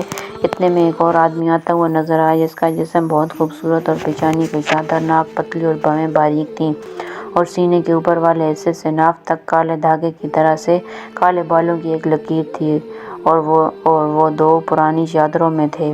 ہمارے قریب آ کر انہوں نے السلام علیکم کہا۔ ہم نے ان کو سلام کا جواب دیا اور ان کے آتے ہی خریدار نے پکار کر کہا یا رسول اللہ اب اس بکری والے سے فرما دیں کہ وہ مجھ سے اچھا معاملہ اچھی طرح کرے۔ آپ نے ہاتھ اٹھا کر فرمایا تم لوگ اپنے مالوں کے خود مالک ہو۔ میں چاہتا ہوں کہ قیامت کے دن اللہ کے سامنے اس طرح حاضری دو کہ تم میں سے کوئی بھی مجھ سے اپنے مال یا جان یا عزت کے بارے میں کسی قسم کے ناحق ظلم کا مطالبہ نہ کر رہا ہو۔ اللہ تعالیٰ اس آدمی پر رحم فرمائے جو خریدنے اور بیچنے میں، لینے اور دینے میں نرمی کا معاملہ کرے اور قرض کی ادائیگی اور قرض کے مطالبے میں نرمی کرے۔ پھر وہ آدمی چلا گیا۔ پھر میں نے دل میں کہا اللہ کی قسم میں اس آدمی کے حالات اچھی طرح معلوم کروں گا کیونکہ اس کی باتیں اچھی ہیں۔ میں آپ کے پیچھے ہو لیا اور میں نے آواز دیا اے محمد۔ آپ میری طرف پوری طرح مڑ کر متوجہ ہوئی اور فرمایا تم کیا چاہتے ہو؟ میں نے کہا آپ وہی ہیں جس نے نعوذ باللہ لوگوں کو گمراہ کیا اور انہیں ہلاک کر دیا اور ان کے آباء و اجداد جن خداؤں کی عبادت کرتے تھے ان سے روک دیا۔ آپ نے فرمایا میں اللہ کے بندوں کو اللہ کی دعوت دیتا ہوں۔ میں نے کہا آپ اس دعوت میں کیا کہتے ہیں؟ آپ نے فرمایا تم اس بات کی گواہی دو کہ اللہ کے سوا کوئی معبود نہیں اور میں محمد اللہ کا رسول ہوں اور اللہ نے جو کچھ مجھ پر نازل فرمایا اس پر ایمان لاؤ اور لات اور عزیٰ کا انکار کرو اور نماز قائم کرو اور زکوٰۃ ادا کرو۔ میں نے کہا زکوٰۃ کیا چیز ہے؟ آپ نے فرمایا ہمارے مالدار اور اپنے مال میں سے کچھ ہمارے غریبوں کو دے۔ میں نے کہا آپ جن چیزوں کی دعوت دیتے ہیں وہ تو بہت اچھی ہے۔ میرے دادا کہتے ہیں کہ اس ملاقات اور گفتگو سے پہلے میرے دل کی یہ حالت تھی کہ روئے زمین کا کوئی انسان مجھے آپ سے زیادہ مبعوث نہیں تھا، لیکن اس گفتگو کے بعد میرے دل کی یہ حالت ہو گئی کہ آپ مجھے اپنی اولاد اور والدین اور تمام لوگوں سے زیادہ محبوب ہو گئے اور ایک دم میری زبان سے نکلا کہ میں پہچان گیا۔ آپ نے فرمایا تم پہچان گئے؟ میں نے کہا جی ہاں۔ آپ نے فرمایا کہ تم اس بات کی گواہی دیتے ہو کہ اللہ کے سوا کوئی معبود نہیں اور میں محمد اللہ کا رسول ہوں اور جو کچھ اللہ نے مجھ پر نازل کیا ہے اس پر ایمان لاتے ہو؟ میں نے کہا جی ہاں یا رسول اللہ۔ میرا خیال یہ ہے کہ فلاں چشمے پر جاؤں جس پر بہت سے لوگ ٹھہرے ہوئے ہیں اور جن باتوں کی آپ نے مجھے دعوت دی ہے میں جا کر ان کو ان باتوں کی دعوت دوں۔ مجھے امید ہے کہ وہ سب آپ کا اتباع کر لیں گے۔ آپ نے فرمایا ہاں جاؤ ان کو دعوت دو۔ چنانچہ انہوں نے وہاں جا کر سب کو دعوت دی اور اس چشمے والے تمام مرد اور عورتیں مسلمان ہو گئے۔ خوش ہو کر حضور نے ان کے سر پر دست شفقت پھیرا۔ حضرت انس بن مالک فرماتے ہیں کہ حضور بنو نجار کے ایک آدمی کے پاس عیادت کے لیے تشریف لے گئے۔ آپ نے ان سے فرمایا اے ماموں جان آپ لا الہ الا اللہ پڑھ لیں۔ انہوں نے کہا میں ماموں ہوں یا چچا؟ آپ نے فرمایا آپ چچا نہیں ماموں ہیں، لا الہ الا اللہ پڑھ لیں۔ انہوں نے کہا کیا یہ میرے لیے بہتر ہے؟ آپ نے فرمایا ہاں۔ حضرت انس فرماتے ہیں کہ ایک یہودی لڑکا حضور کی خدمت کیا کرتا تھا، وہ بیمار ہو گیا۔ آپ اس کی عیادت کے لیے تشریف لے گئے، اس کے سرانے بیٹھ گئے، پھر اس سے فرمایا مسلمان ہو جا۔ اس کا باپ بھی وہیں اس کے پاس تھا۔ وہ اپنے باپ کی طرف دیکھنے لگا۔ باپ نے کہا، ابو القاسم زینی حضور کی مان لو، وہ مسلمان ہو گئے۔ آپ یہ فرماتے ہوئے باہر تشریف لائے، تمام تعریف اس اللہ کے لیے ہے جس نے اسے دوزخ کی آگ سے بچا لیا۔ حضرت انس فرماتے ہیں، حضور نے ایک آدمی سے فرمایا، مسلمان ہو جا، سلامتی پا لو گے۔ اس نے کہا، میرا دل نہیں چاہتا۔ آپ نے فرمایا، دل نہ چاہے تب بھی مسلمان ہو جاؤ۔ حضور کا حضرت ابو قحافہ کو دعوت دینا۔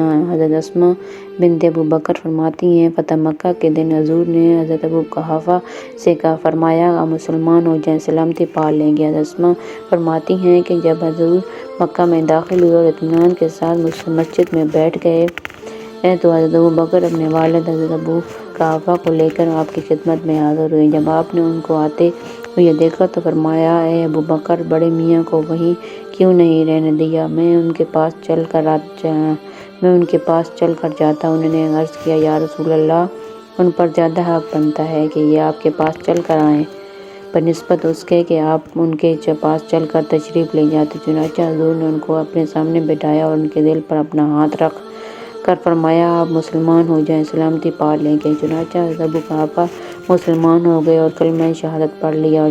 اور جب حضرت ابو قحافہ حضور کی خدمت میں لائے گئے تو ان کی سر اور داڑھی کے بال سگامہ بوٹی کی طرح سفید تھے۔ آپ نے فرمایا، اس سفیدی کو بدل دو لیکن کالا خضاب نہ کرنا۔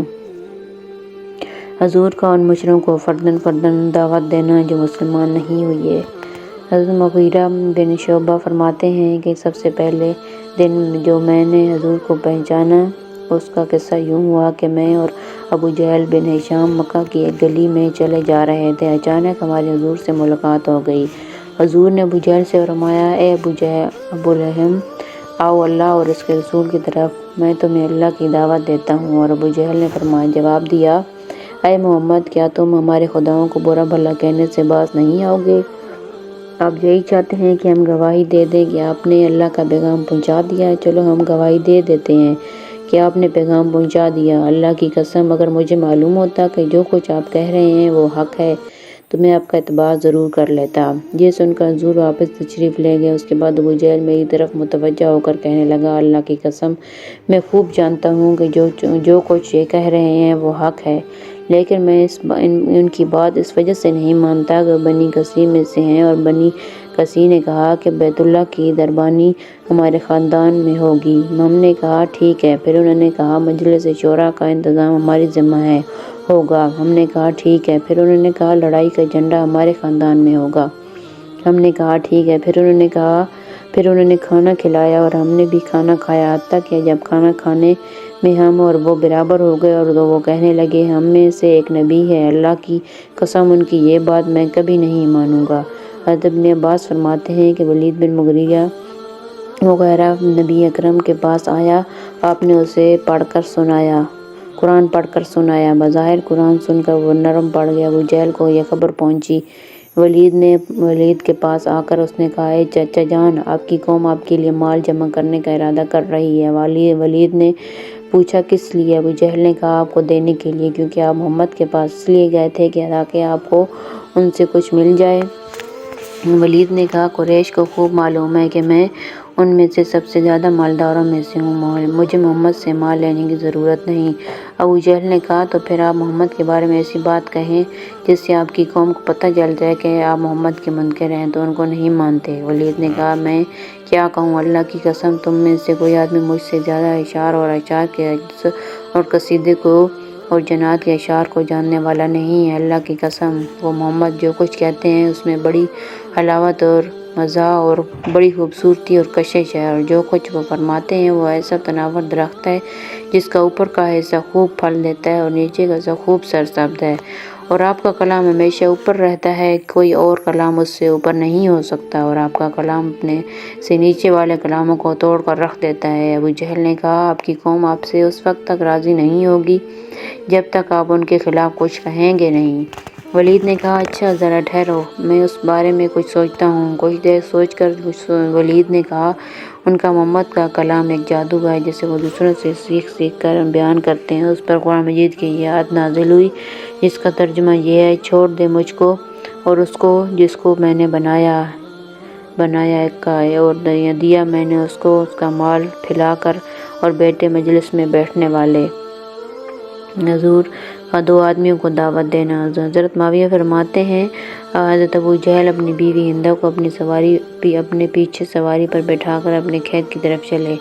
میں بھی دونوں کے آگے آگے چل رہا تھا اور میں نوعمر لڑکا اپنی گدی پر سوار تھا۔ اتنے میں حضور اپنے پاس پہنچے۔ ابو سفیان نے کہا اے معاویہ نیچے اتر جاؤ تاکہ محمد سوار ہو جائیں۔ چنانچہ میں گدی سے اتر گیا اور اس پر حضور سوار ہو گئے۔ آپ ہمارے آگے آگے کچھ دیر چلے، پھر ہماری طرف متوجہ ہو کر فرمایا اے ابو سفیان بن حرب، اے ہند بنت عتبہ، اللہ کی قسم تم ضرور مرو گے، پھر تم کو دوبارہ زندہ کیا جائے گا، پھر نیکوکار جنت میں جائے گا اور بدکار دوزخ میں، اور میں تم کو بالکل صحیح اور حق بات بتا رہا ہوں، اور تم دونوں ہی سب سے پہلے اللہ کے عذاب سے ڈرائے گئے ہو۔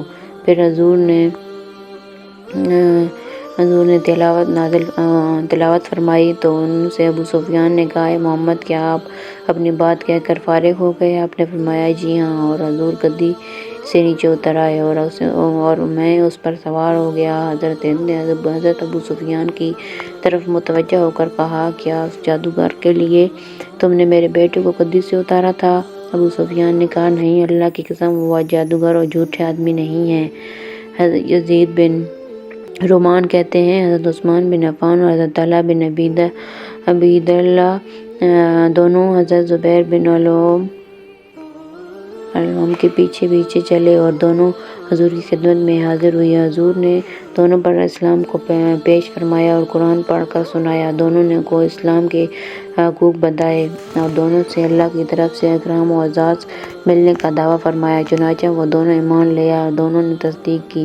حضرت عثمان نے عرض کیا یا رسول اللہ، میں ابھی ملک شام سے چلا آ رہا ہوں۔ اس سفر میں ایک عجیب واقعہ پیش آیا ہے۔ ہم لوگ معاون اور زرقہ کے درمیان ٹھہرے ہوئے تھے اور ہماری حالت سونے والوں جیسی تھی۔ اچانک کسی پکارنے والے نے بلند آواز سے پکار کر کہا اے سونے والو اٹھو، کیونکہ مکہ میں احمد کا ظہور ہو گیا ہے۔ چنانچہ ہم مکہ میں آئے تو آتے ہی آپ کی خبر ہم نے سنی، اور حضرت عثمان شروع زمانے میں ہی حضور کے دارالارقم میں تشریف لے جانے سے پہلے مسلمان ہو گئے تھے۔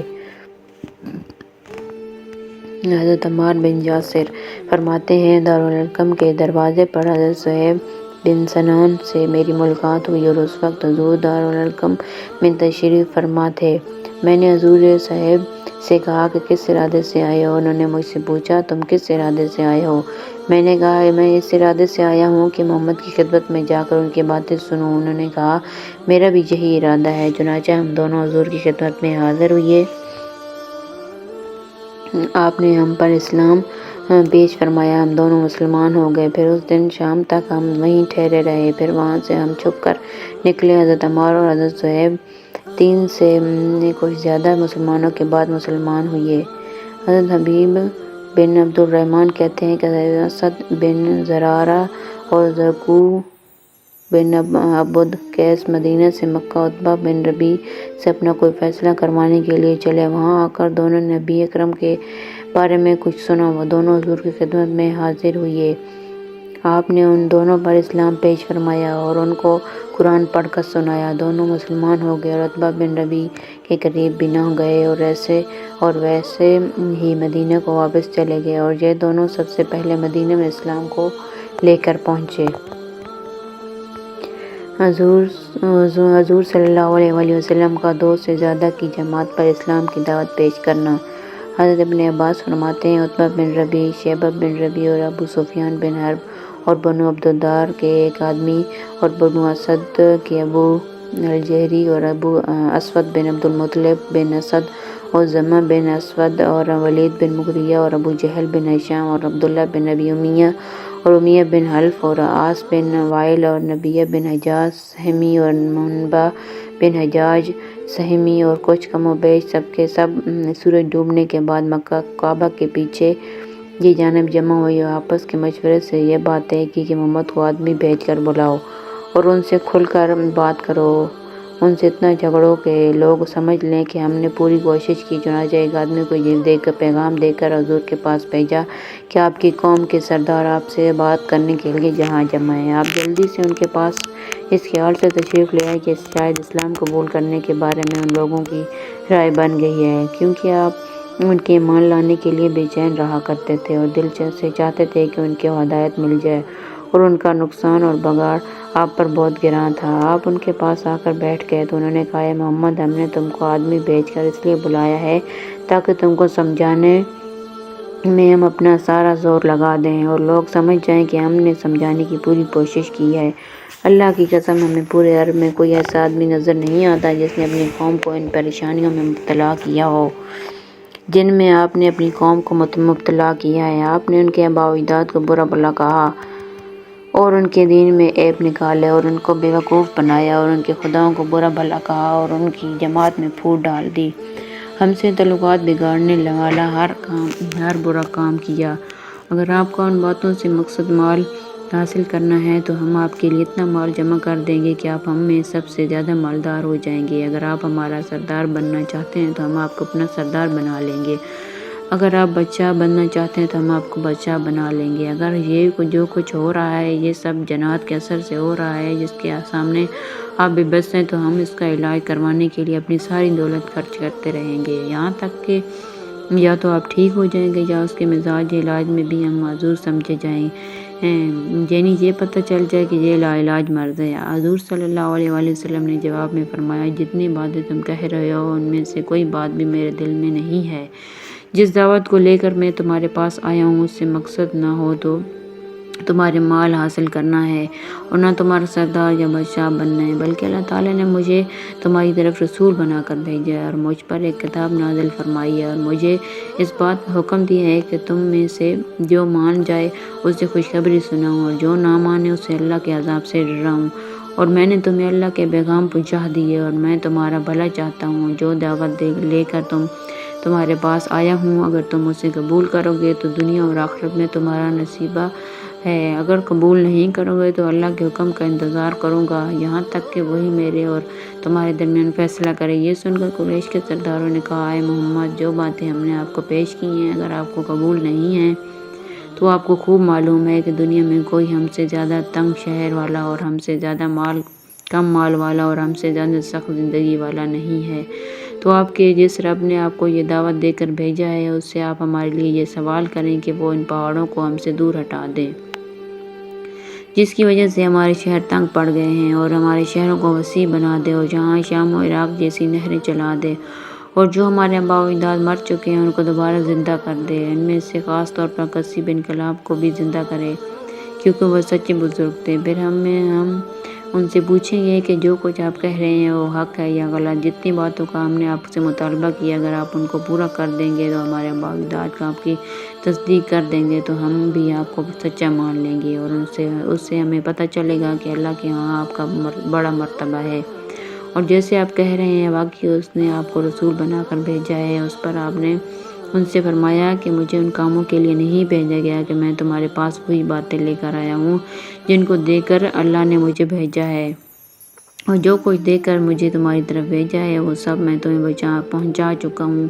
اگر تم انہیں قبول کر لو گے تو تمہیں دنیا اور آخرت میں خوشی ملے گی، اور اگر تم قبول نہیں کرو گے تو میں تمہیں اللہ کے حکم کا انتظار کروں گا یہاں تک کہ وہی میرے اور تمہارے درمیان فیصلہ کریں۔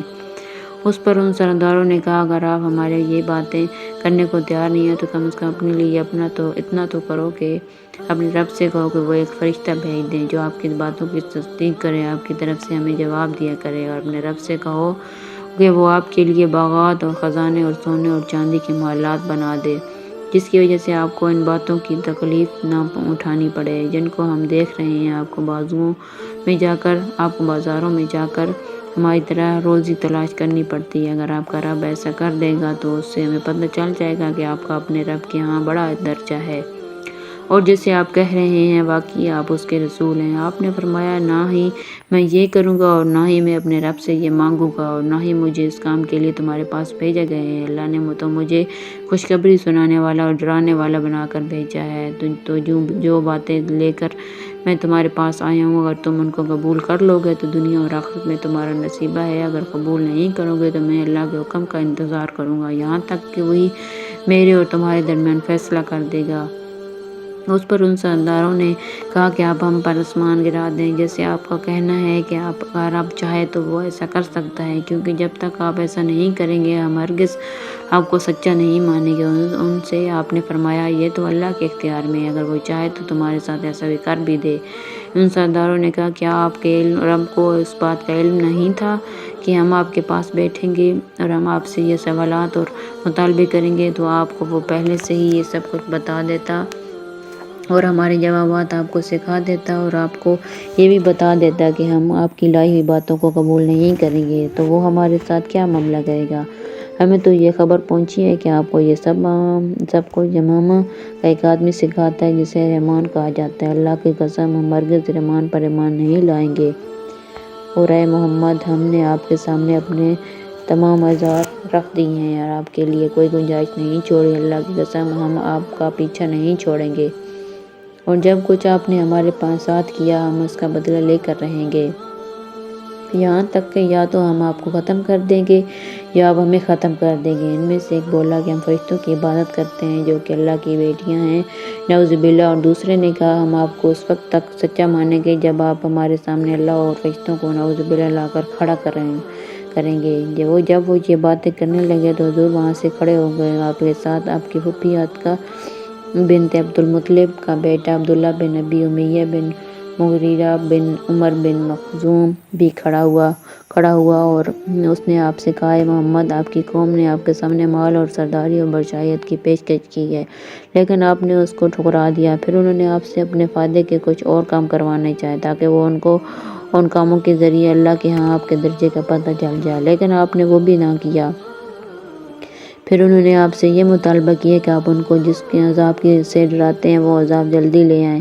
اللہ کی قسم میں آپ پر تب ایمان لاؤں گا جب آپ آسمان تک سیڑھی لگا کر اس پر چڑھنے لگ جائیں اور میں آپ کو دیکھتا رہوں جہاں تک کہ آپ آسمان تک پہنچ جائیں، وہاں سے اپنے ساتھ کھلا ہوا صحیفہ لے کر اتریں اور آپ کے ساتھ 4 فرشتے ہوں جو اس بات کی گواہی دیں کہ آپ ویسے ہی ہیں جیسے کہ آپ کا دعویٰ ہے، اور اللہ کی قسم آپ اگر اس طرح کر بھی دیں تو بھی میرا خیال یہی ہے، پھر بھی میں آپ کو سچا نہیں مانوں گا۔ یہ کہہ کر حضور کے پاس سے چلا گیا اور حضور وہاں سے اپنے گھر تشریف لے آئے، اور دو باتوں کی وجہ سے آپ کو بڑا غم اور افسوس تھا۔ ایک تو یہ کہ آپ نے ان کے بلانے پر جس چیز کو امید لگا کر گئے تھے وہ پوری نہ ہوئی، دوسری یہ کہ آپ نے دیکھا کہ وہ آپ سے دور ہوتے جا رہے ہیں۔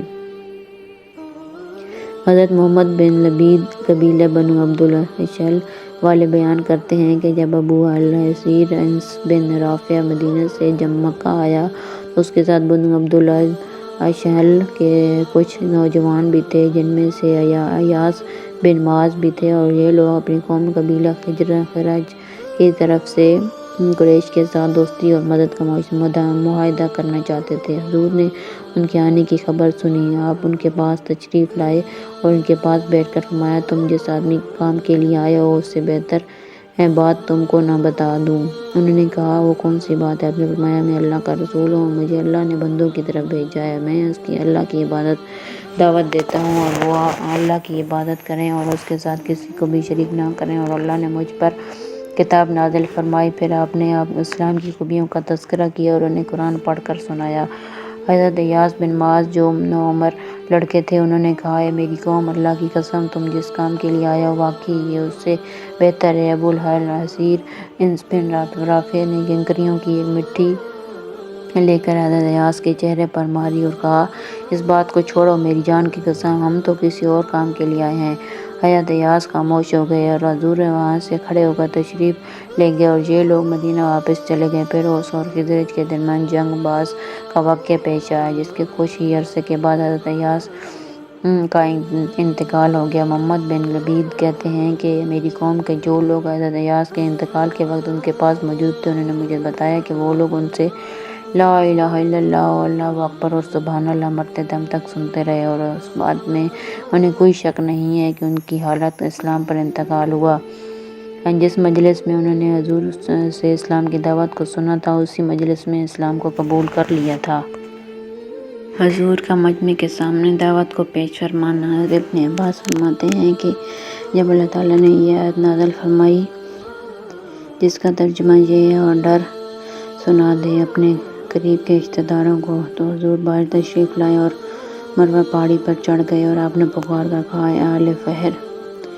تو قریش آپ کے پاس آ گئے اور ابو لہب بن عبد المطلب نے کہا، یہ فہر قبیلہ آپ کے پاس حاضر ہے، لہٰذا آپ فرمائیں کیا کہنا چاہتے ہیں؟ آپ نے فرمایا، اے آل غالب! تو فہر کی اولاد میں سے بنو مجارب، محارب اور بنو حارث واپس چلے گئے۔ آپ نے فرمایا، اے آل لوئی بن غالب! تو بنو تمیم، آل درم بن غالب واپس چلے گئے۔ پھر آپ نے فرمایا، اے آل کعب بن لوئی! تو بنو عامر بن لوئی واپس چلے گئے۔ پھر آپ نے فرمایا، اے آل مرت بن کعب! تو بنو عدی بن کعب اور بنو سہم اور بنو جمام بن عمر بن حسین بن کعب بن لوئی واپس چلے گئے۔ پھر آپ نے فرمایا، اے آل کلاب بن مرت! تو بنو مخرم بن یکزا بن مراد اور بنو تمیم بن مرہ واپس چلے گئے۔ پھر آپ نے فرمایا، اے آل قصا! تو بنو زہرہ بن غالب واپس چلے گئے۔ پھر آپ نے فرمایا، اے آل عبد المناف! تو ابو الدارین بن اکثر اور بنو اسد بن عبد العزیٰ بن قصی اور بنو عبد بن قصی واپس چلے گئے۔ ابو لہب نے کہا، یہ بنو عبد المناف آپ کے پاس حاضر ہیں، آپ فرمائیں کیا کہنا چاہتے ہیں؟ کیا کہتے ہیں؟ تو آپ نے فرمایا، اللہ تعالیٰ نے مجھے حکم دیا ہے کہ میں اپنے قریبی رشتہ داروں کو ڈراؤں اور آپ لوگ ہی قریش میں سے میرے قریبی رشتہ دار ہو، اور میرے اللہ کے سامنے کوئی اختیار نہیں چلتا، اور نہ میں آخرت میں تمہارے لیے کچھ کر سکتا ہوں اور نہ کون، جب تک کہ تم لا الہ الا اللہ اقرار نہ کر لو، اور جب تم اس کا اقرار کر لو گے تو اس کلمے کی وجہ سے تمہارے رب کے سامنے تمہارے لیے گواہی دے سکوں گا، اور اس کی وجہ سے تمام عرب تمہارے مدعی اور فرمانبردار ہو جائیں گے، اور تمام عجم تمہاری مان کر چلیں گے۔ اس پر ابو لہب بولا، نعوذ باللہ! تو برباد ہو جائے، کیا اس لیے ہم لوگوں کو بلایا تھا؟ اس پر اللہ تعالیٰ نے سورت نازل فرمائی، ابو لہب کے دونوں ہاتھ ٹوٹ گئے، یعنی اس کے ہاتھ برباد ہو گئے۔ حضرت ابن عباس فرماتے ہیں، جب اللہ تعالیٰ نے آیت نازل فرمائی تو آپ صفا پہاڑی پر تشریف لے گئے، اس پر چڑھ کر زور سے پکارا، یعنی اے لوگو! صبح صبح دشمن حملہ کرنے والا ہے، اس لیے یہاں جمع ہو جاؤ۔ چنانچہ سب لوگ آپ کے پاس جمع ہو گئے، کوئی خود آیا، کسی نے اپنا قاصد بھیج دیا۔ اس کے بعد آپ نے فرمایا، اے بنو عبد المطلب، اے بنو فہر، اے بنو کعب! ذرا یہ تو بتاؤ کہ اگر میں تمہیں یہ خبر دوں کہ اس پہاڑی کے دامن میں گھوڑے سواروں کا ایک لشکر ہے جو تم پر حملہ کرنا چاہتا ہے، کیا تم مجھے سچ مان لو گے؟ سب نے کہا، جی ہاں۔ آپ نے فرمایا، میں تمہیں سخت عذاب کے آنے سے پہلے اس سے ڈرانے والا ہوں۔ ابو لہب بولا، تو برباد ہو جائے، ہمیں میں اس لیے بلایا ہے کہ اللہ عز و جل نے سورت نازل فرمائی، حضور صلی اللہ علیہ وسلم کا موسم حج میں قبائل عرب پر دعوت کو پیش فرمانا۔ حضرت عبداللہ بن کعب بن مالک فرماتے ہیں کہ حضور نبوت کے بعد 3 سال تک چھپ کر دعوت کا کام کرتے رہے، پھر چوتھے سال آپ نے اعلان دعوت کا کام شروع کر دیا، جو وہاں 10 سال تک چلتا رہا۔ اس عرصے میں آپ موسم حج میں بھی دعوت کا کام کیا کرتے تھے، اور ایاز اور مجنہ اور ذی المجاز بازاروں میں حاجیوں کے پاس ان کی قیام گاہوں میں جایا کرتے تھے، انہیں اس بات کی دعوت دیا کرتے تھے کہ وہ آپ کی خدمت کریں، مدد کریں، آپ کی حفاظت کریں، تاکہ اپنے رب عز و جل کا پیغام پہنچا سکیں، ان کو اس کے بدلے میں جنت ملے گی۔ لیکن اب آپ اپنی مدد کے لیے کسی کو بھی تیار نہ پاتے، حتیٰ کہ آپ ایک ایک قبیلے کے بارے میں، اس کی قیام گاہ کے بارے میں پوچھتے اور ہر قبیلے کے پاس جاتے۔ اس طرح چلتے چلتے آپ بنی عامر بن ساسیہ کے پاس پہنچے۔ آپ کو کبھی کسی کی طرف سے اتنی اذیت نہیں پہنچی جتنی ان کی طرف سے پہنچی، یہاں تک کہ جب آپ ان کے پاس سے واپس چلے تو وہ آپ کو پیچھے سے پتھر مارے جا رہے تھے۔ پھر آپ بنو محارب بن قصفہ کے پاس تشریف لے گئے، ان میں سے آپ کو ایک بوڑھا ملا جس کی عمر 120 سال تھی۔ آپ نے اس سے گفتگو فرمائی اور اس کو اسلام کی دعوت دی، اس بات کی دعوت دی کہ وہ آپ کی مدد اور حفاظت کرے تاکہ آپ اپنے رب کا پیغام پہنچا سکیں۔ تو بوڑھے نے جواب دیا، وہ آدمی، تیری قوم تیرے حالات کو ہم سے زیادہ بہتر جانتی ہے، اللہ کی قسم، جو بھی تجھے اپنے ساتھ اپنے علاقے میں لے کر جائے گا وہ حاجیوں میں سے سب سے زیادہ بری چیز کو لے کر جائے گا، نعوذ باللہ۔ آپ اپنے آپ کو ہم سے دور رکھو، یہاں سے چلے جاؤ۔ اور ابو لہب وہاں کھڑا ہوا اور اس محاربی بوڑھے کی باتیں سن رہا تھا، اور وہ محاربی بوڑھے کے پاس کھڑے ہو کر کہنے لگا، اگر سارے حاجی تیری طرح سخت جواب دینے والے ہوتے تو یہ آدمی اپنے دین کو چھوڑ دیتا۔ یہ ایک بے دین اور جھوٹا آدمی ہے، نعوذ باللہ۔ اس محاربی بوڑھے نے جواب دیا، تم اس کو زیادہ جانتے ہو، یہ تمہارا بھتیجا اور رشتہ دار ہے ابو عتبہ، شاید اسے جنون ہے۔ ہمارے ساتھ قبیلے کا ایک آدمی ہے جو اس کا علاج جانتا ہے۔ ابو لہب نے اس بات کا کوئی جواب نہیں دیا، لیکن وہ جب بھی آپ کو عرب کے کسی قبیلے کے پاس کھڑا ہوا دیکھتا تو دور ہی سے چلا کر کہتا ہے، بے دین اور جھوٹا آدمی۔ حضرت وابسہ اپنے دادا سے نقل کرتے ہیں کہ ہم لوگ منی میں جمع اولا میں جو مسجد حنیف کے قریب ہے اس کے پاس ٹھہرے ہوئے تھے۔ حضور ہمارے پاس ہمارے قیامگاہ میں تشریف لائے اور آپ کی سواری پر آپ کے پیچھے حضرت زید بن حارثہ نے بھی بیٹھے ہوئے تھے۔ آپ نے ہمیں دعوت دی جسے ہم نے اللہ کی قسم قبول نہ کیا، اور یہ ہم نے اچھا نہیں کیا، اور ہم نے اسی موسم میں حج میں آپ کے اور آپ کی دعوت کے بارے میں سن رکھا تھا۔ آپ نے ہمارے پاس کھڑے ہو کر دعوت دی جسے ہم نے قبول نہیں کیا۔ ہمارے حضرت میسرہ بن مسروق ابسی بھی تھے۔ وہ کہنے لگے، میں اللہ کی قسم کھا کر کہتا ہوں کہ اگر ہم اس آدمی کو سچا مان لیں اور اسے اپنے ساتھ اپنے علاقے میں لے کر اپنے بیچ میں ٹھہرا لیں تو وہ ہمارا بہت اچھی رائے ہوگی۔ میں اللہ کی قسم کھا کر کہتا ہوں کہ اس آدمی کی بات غالب ہو کر رہے گی، حتیٰ کہ دنیا میں ہر جگہ پہنچ جائے گی۔ قوم نے میسرہ سے کہا، ان باتوں کو چھوڑو، ایسی بات ہم پر کیوں پیش کرتے ہو جس کے برداشت کی ہم میں طاقت نہیں۔ میسرہ کی باتیں سن کر حضور کی میسرہ کے ایمان لانے کی کچھ امید ہو گئی، اور آپ نے میسرہ سے مزید بات کی۔ میسرہ نے کہا، آپ کا کلام بہت ہی خوبصورت اور بہت نورانی ہے، لیکن میری قوم میری مخالفت کر رہی ہے، اور آدمی نے اپنی قوم کے ساتھ ہی چلا کرتا ہے۔ جب آدمی کی قوم ہی آدمی کی مدد نہ کرے تو دشمن تو اور زیادہ دور ہے۔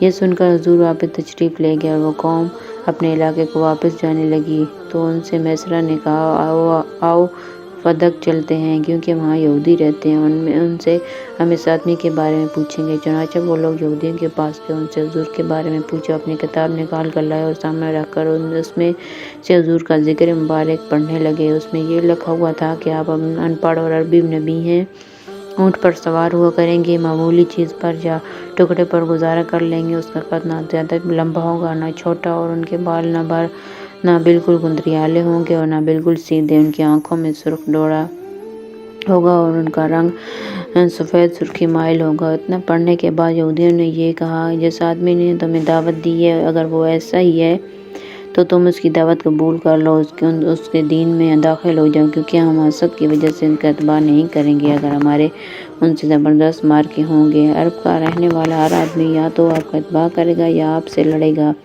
لہٰذا تم ان کا اتباع کرنے والوں میں سے بن جاؤ۔ حضرت میسرہ نے کہا، اے میری قوم، اب تو بات بالکل واضح ہو گئی ہے۔ قوم نے کہا، اگلے سال حج پر جا کر ان سے ملیں گے۔ چنانچہ وہ سب اپنے علاقوں کو واپس چلے گئے۔ ان کے سرداروں نے ان کو روک دیا اور ان میں سے کوئی بھی حضور کا اتباع نہ کر سکا۔ جب حضور ہجرت فرما کر مدینہ تشریف لے آئے اور حجۃ الوداع میں تشریف لے گئے تو وہاں حضرت میسرہ سے ملاقات ہوئی۔ حضور نے ان کو پہچان لیا تو حضرت میسرہ نے عرض کیا، یا رسول اللہ، جس دن آپ ہمارے ہاں اونٹنی پر سوار ہو کر تشریف لائے تھے اسی دن سے میرے دل میں آپ کے لیے اتباع کی بڑی آرزو ہے، لیکن جو ہونا تھا وہ ہو گیا۔ اللہ تعالیٰ کو میرا اتنی دیر سے مسلمان ہونا ہی منظور تھا۔ اس موقع پر جتنے لوگ میرے ساتھ تھے ان میں سے اکثر مر گئے ہیں۔ اے اللہ کے نبی، اب وہ کہاں ہوں گے؟ حضور نے فرمایا، جو بھی اسلام کے علاوہ کسی اور دین پر مرا وہ اب دوزخ میں ہے۔ حضرت میسرہ نے کہا، الحمدللہ، تمام تعریفیں اس اللہ کے لیے ہیں جس نے مجھے بچا لی۔ اور حضرت میسرہ مسلمان ہو گئے اور اچھے مسلمان بن کر زندگی گزاری، اور حضرت ابوبکر کے ہاں ان کا بڑا درجہ تھا۔ حضرت ابن رومان اور حضرت عبداللہ بن ابوبکر وغیرہ حضرات فرماتے ہیں کہ حضور صلی اللہ علیہ وسلم بازار اوقات میں قبیلہ کندہ کے پاس ان کا قیام گاہ میں تشریف لے گئے۔ آپ ان سے زیادہ نرم مزاج قبیلے کے پاس کبھی نہیں گئے تھے۔ جب آپ نے دیکھا کہ یہ لوگ نرم ہیں اور بہت محبت کر رہے ہیں تو آپ نے ان سے دعوت کی بات شروع کر دی کہ میں تمہیں ایک اللہ کی دعوت دیتا ہوں جس کا کوئی شریک نہیں ہے، اور اس بات کی دعوت دیتا ہوں کہ جس طرح تم اپنی جانوں کی حفاظت کرتے ہو اسی طرح تم میری بھی حفاظت کرو۔ پھر اگر میں غالب آ گیا تو تمہیں پوری اختیار ہوگا۔ اکثر قبیلے والوں نے کہا یہ تو بہت اچھی بات ہے، لیکن ہم انہی خداؤں کی عبادت کریں گے جن کی عبادت ہمارے آبا و اجداد کیا کرتے تھے۔ قوم میں سے ایک چھوٹی عمر والے نے کہا، اے میری قوم، دوسروں کے ماننے اور ساتھ لے جانے سے پہلے تم ان کی مان کر ان کو اپنے ساتھ لے جاؤ۔ اللہ کی قسم، قوم میں ایک کانا آدمی تھا جس نے چھپ کر میری بھی سنی، جس کو اس خاندان نے نکال دیا، اور تم اس کو پناہ دے کر پورے عرب کی لڑائی مول لینا چاہتے ہو۔ نہیں، ایسا ہرگز نہ کرو۔ یہ سن کر آپ وہاں سے بڑے غمگین ہو کر واپس تشریف لے گئے، اور وہ لوگ اپنی قوم میں واپس گئے اور ان کو اپنے سارے حالات سنائے تو ایک یہودی نے ان سے کہا کہ تم نے بڑا سنہرا موقع ضائع کر دیا۔ اگر تم دوسروں سے پہلے اس آدمی کی مان لیتے تو تم اب تمام عرب کے سردار بن جاتے۔ ان کی صفات اور حلیہ کا بیان ہماری کتاب میں موجود ہے۔ وہ یہودی کتاب میں سے حضور کی صفات اور حلیہ پڑھ کر سناتا چاہتا اور حضور کو دیکھ کر آئے تھے، وہ اس ساری کی تصدیق کرتے جاتے۔ اس یہودی نے کہا، ہماری کتاب میں یہ بھی ہے کہ ان کا ظہور مکہ میں ہوگا اور وہ ہجرت کر کے یثرب مدینہ جائیں گے۔ یہ سن کر ساری قوم نے طے کیا اگلے سال موسم حج میں جا کر حضور سے ضرور ملیں گے، لیکن ان کے ایک سردار نے ان کو اگلے سال حج پر جانے سے روک دیا۔ چنانچہ ان میں سے کوئی بھی آپ سے نہ مل سکا اور یہودی کا انتقال ہو گیا، اور لوگوں نے سنا کہ مرتے وقت حضور کی تصدیق کر رہا تھا اور ایمان کا اظہار کر رہا تھا۔ حضرت عبدالرحمن عامری اپنی قوم کے چند بزرگوں سے نقل کرتے ہیں کہ ہم لوگ بازار عکاظ میں ٹھہرے ہوئے تھے، وہاں ہمارے پاس حضور تشریف لائے اور آپ نے فرمایا، تم کون سے قبیلے کے ہو؟ ہم نے کہا، بنو عامر بن صعصع کے۔ آپ نے فرمایا، بنو عامر کی کون سے خاندان کے ہو؟ ہم نے کہا، بنو کعب بن ربیعہ کے۔ آپ نے فرمایا، تمہارا دبدبہ اور رعب کیسا ہے؟ ہم نے کہا، کسی کی مجال نہیں کہ کوئی ہمارے علاقے میں آ کر کسی چیز کو ہاتھ لگا سکے یا ہمارے آگ پر ہاتھ تاپ سکے، یعنی ہم بڑے بہادر ہیں، ہمارا کوئی مقابلہ نہیں کر سکتا۔ حضور نے ان سے فرمایا، میں اللہ کا رسول ہوں، اگر میں تمہارے پاس آ جاؤں تو تم لوگ میری حفاظت کرو گے تاکہ میں اپنے رب کا پیغام پہنچا سکوں، اور میں تم میں سے کسی کو کسی بات پر مجبور نہیں کرتا۔ تو اس قبیلے والوں نے کہا، آپ قریش کے کون سے خاندان سے ہیں؟ آپ نے فرمایا، بنو عبد المطلب کے خاندان سے ہوں۔ تو انہوں نے کہا، بنو عبد مناف نے آپ کے ساتھ کیا برتاؤ کیا؟ آپ نے فرمایا، انہوں نے تو سب سے پہلے مجھے جھٹلایا اور دھتکارا۔ انہوں نے کہا کہ ہم آپ کو دھتکارتے ہیں اور نہ آپ پر ایمان لاتے ہیں، البتہ آپ کو اپنے علاقے میں لے جائیں گے اور آپ کی ہر طرح سے حفاظت کریں گے تاکہ آپ اپنے رب کا پیغام پہنچا سکیں۔ چنانچہ آپ ان کے ساتھ جانے کے ارادے سے سواری سے اتر کر ان کے پاس بیٹھ گئے۔ وہ لوگ بازار میں خرید و فروخت کرنے لگے۔ اتنے میں ان کے پاس مجیرہ بن فراس کشتری آیا اور اس سے پوچھا، یہ مجھے تمہارے پاس کون نظر آ رہا ہے جسے میں پہچانتا نہیں ہوں؟ انہوں نے کہا، یہ محمد بن عبداللہ قریشی ہیں۔ اس نے کہا، تمہارا ان سے کیا تعلق ہے؟ وہ کہنے لگے، انہوں نے ہمارے پاس آ کر یہ کہا کہ وہ اللہ کے رسول ہیں اور ہم سے اس بات کا مطالبہ کیا کہ ہم ان کو اپنے علاقے میں لے جائیں اور ان کی ہر طرح حفاظت کریں تاکہ وہ اپنے رب کا پیغام پہنچا سکیں۔ اس نے کہا، تم نے ان کو کیا جواب دیا؟ انہوں نے کہا، ہم نے ان کو خوش آمدید کہا اور یہ کہا کہ ہم آپ کو اپنے علاقے میں لے جائیں گے، اپنی جانوں کی طرح آپ کی بھی حفاظت کریں گے۔ بحیرہ بولا، جہاں تک میرا خیال ہے اس بازار والوں میں تم سب سے زیادہ بری چیز لے کر جا رہے ہو۔ تم ایسا کام کرنے لگے ہو جس کی وجہ سے تمام لوگ تمہارے دشمن بن کر تمہارا بائیکاٹ کر دیں گے اور سارے عرب مل کر تم سے لڑیں گے۔ اس کی قوم اس کو اچھی طرح جانتی ہے، اگر ان لوگوں کو ان میں سے کوئی بھلائی نظر آتی تو ان کا ساتھ دینے میں اپنی بڑی سعادت سمجھتی۔ یہ اپنی قوم کا ایک کم عقل آدمی ہے، نعوذ باللہ، اور اس کی قوم کو دھتکار دیا ہے اور جھٹلایا ہے۔ اگر تم اسے ٹھکانہ دینا چاہتے ہو تو اس کی مدد کرنا چاہتے ہو تو تم نے بالکل غلط فیصلہ کیا ہے۔ پھر اس نے حضور کی طرف مڑ کر کہا، اٹھو، اپنی قوم کے پاس چلے جاؤ، اللہ کی قسم اگر تم میری قوم کے پاس نہ ہوتے تو میں تمہاری گردن اڑا دیتا۔ چنانچہ حضور اٹھے اور اپنی اونٹنی پر سوار ہو گئے۔ حبیس بحیرہ نے حضور کی اونٹنی کو کوک میں لکڑی کا زور سے جھکا دیا جس سے آپ کی اونٹنی بھٹک گئی اور آپ اونٹنی سے نیچے گر گئے۔ اور اس دن حضرت صباح بنت عامر بن فرات اپنے چچا زاد بھائیوں سے ملنے کے لیے اس قبیلے بنو عامر آئی ہوئی تھی اور وہ ان عورتوں میں سے تھی جو مسلمان ہو کر مکہ میں حضور کا ساتھ دیا کرتی تھیں۔ وہ یہ منظر دیکھ کر بے تاب ہو کر بول اٹھیں، اے عامر کی اولاد، آج تم میں سے کوئی بھی عامر کی طرح میری مدد نہ کرنے والا نہیں رہا، یا آج سے میرا قبیلہ عامر سے کوئی تعلق نہیں۔ کیا تمہارے سامنے اللہ کے رسول کے ساتھ یہ برا سلوک کیا جا رہا ہے اور تم میں سے کوئی بھی ان کی مدد کے لیے کھڑا نہیں ہوتا؟ چنانچہ ان کے 3 چچا زاد بھائی بحیرہ کی طرف لپکے اور وہ دونوں آدمی بحیرہ کی مدد کے لیے اٹھے۔ ان تینوں بھائیوں میں سے ہر ایک نے ایک کو پکڑ کر زمین پر گرا لیا اور ان کے سینوں پر بیٹھ کر ان کے چہروں پر خوب تھپڑ مارے۔ اس پر حضور نے فرمایا، اے اللہ ان تینوں بھائیوں پر برکت نازل فرما اور تینوں پر لعنت کر۔ راوی کہتے ہیں کہ حضور کی مدد کرنے والے تینوں بھائی مسلمان ہوئے اور انہوں نے شہادت کا مرتبہ پایا، اور تینوں باقی ذلت کی موت مرے۔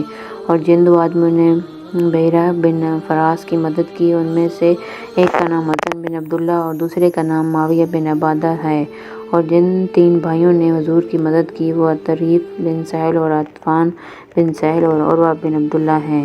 حضرت زہروی بیان کرتے ہیں کہ حضور بنو عامر بن صعصع کے پاس تشریف لے گئے اور ان کو اللہ کی دعوت دی اور اپنے آپ کو ان پر پیش کیا، وہ آپ کی مدد کریں۔ ان میں سے بحیرہ بن فراس نامی آدمی نے کہا، اگر میں قریش کے اس نوجوان کا دامن پکڑ لوں تو میں اس کے سارے عرب کو ختم کر سکتا ہوں۔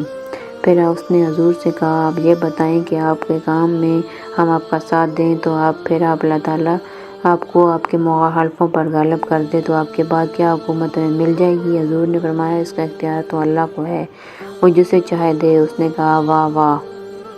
آپ کو بچانے کے لیے عربوں کے سامنے ہم اپنے سینے کر دیں، اور جب اللہ آپ کو غالب کر دے تو حکومت دوسروں کو مل جائے، ہمیں آپ کے کام کی کوئی ضرورت نہیں۔ اور یہ کہہ کر ان سب نے حضور کو انکار کر دیا۔ جب حاجی لوگ واپس جانے کے لگے تو بنو عامر بھی اپنے علاقے کو واپس گئے۔ وہاں ایک بڑے میاں تھے جن کی بہت زیادہ عمر تھی، جو ان کے ساتھ حج کا سفر نہیں کر سکتے تھے، اور جب ان کے قبیلے والے حج کر کے واپس آتے تو ان کو اس حج کی ساری کارگزاری سنایا کرتے۔ چنانچہ اس سال جب قبیلے کے لوگ حج کر کے واپس ہوئے تو انہوں نے اس حج کے بارے میں حج کے سارے حالات ان سے پوچھے۔ انہوں نے یہ بتایا کہ ایک قریشی نوجوان جو بنی عبد المطلب میں سے تھے وہ ہمارے پاس آئے تھے، جو یہ کہہ رہے تھے کہ وہ نبی ہیں اور ہمیں اس بات کی دعوت دے رہے تھے کہ ہم ان کی حفاظت کریں اور ان کا ساتھ دیں تو ان کو اپنے علاقے میں لے آئیں۔ یہ سن کر اس بڑے میاں نے اپنا سر پکڑ لیا اور کہا، اے بنی عامر، کیا اس غلطی کی کوئی تلافی ہو سکتی ہے؟ کیا اس پرندے کی دم ہاتھ میں آ سکتی ہے؟ یعنی تم نے ایک سنہرا موقع کھو دیا۔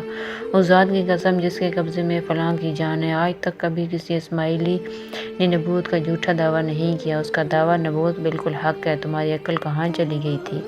حضرت زہری بیان کرتے ہیں کہ حضور قبیلہ کندہ کے پاس ان کا قیام گاہ میں تشریف لے گئے۔ ان میں ملی نامی ان کا ایک سردار بھی تھا۔ آپ نے ان کو اللہ عز و جل کی دعوت دی اور اپنے آپ کو ان پر پیش کیا کہ مجھے اپنے ساتھ اپنے علاقے میں لے جاؤ تاکہ میں اللہ کا پیغام پہنچا سکوں، لیکن سب نے انکار کر دیا۔ حضرت محمد بن عبد الرحمن بن حسین بیان کرتے ہیں کہ حضور قبیلہ کلب کے خاندان بنو عبداللہ کے پاس ان کا قیام گاہ میں تشریف لے گئے، ان کو اللہ کی دعوت دی اور اپنے آپ کو ان پر پیش کیا، یہاں تک کہ آپ ان کو آمادہ کرنے کے لیے یہ فرما رہے تھے کہ اے بنو عبداللہ، اللہ نے تمہارے باپ کا نام بہت اچھا رکھا ہے، لیکن انہوں نے آپ کی پیش کردہ دعوت کو قبول نہ کیا۔ حضرت عبداللہ بن کعب بن مالک فرماتے ہیں کہ حضور قبیلہ بنی حنیفہ کے پاس ان کی قیام گاہ میں تشریف لے گئے اور ان کو اللہ کی دعوت دی اور اپنے آپ کو ان پر پیش کیا، لیکن عربوں میں سے کسی نے بھی آپ کی دعوت کو ان سے زیادہ برے طریقے سے نہیں ٹھکرایا۔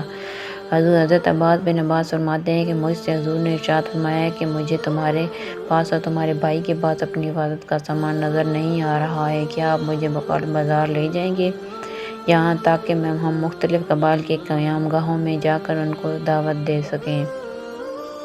اور ان کے دونوں عرب وہاں اکٹھے تھے۔ حضرت عباس فرماتے ہیں کہ میں نے حضور سے عرض کیا کہ یہ قبیلہ کندہ اور ان کے ہم خیال لوگ ہیں، اور یہ یمن سے حج کے لیے آنے والوں میں سے سب سے اچھے لوگ ہیں، اور یہ قبیلہ بکر بن وائل کی قیام گاہ ہے، اور یہ قبیلہ بنو عامر بن ساسا کی قیام گاہ ہے، آپ ان میں سے کسی کو اپنے لیے پسند فرما لیں۔ چنانچہ آپ نے قبیلہ کندر سے دعوت کی ابتدا فرمائی اور ان کے پاس تشریف لے جا کر فرمایا کہ آپ لوگ کہاں کے ہیں؟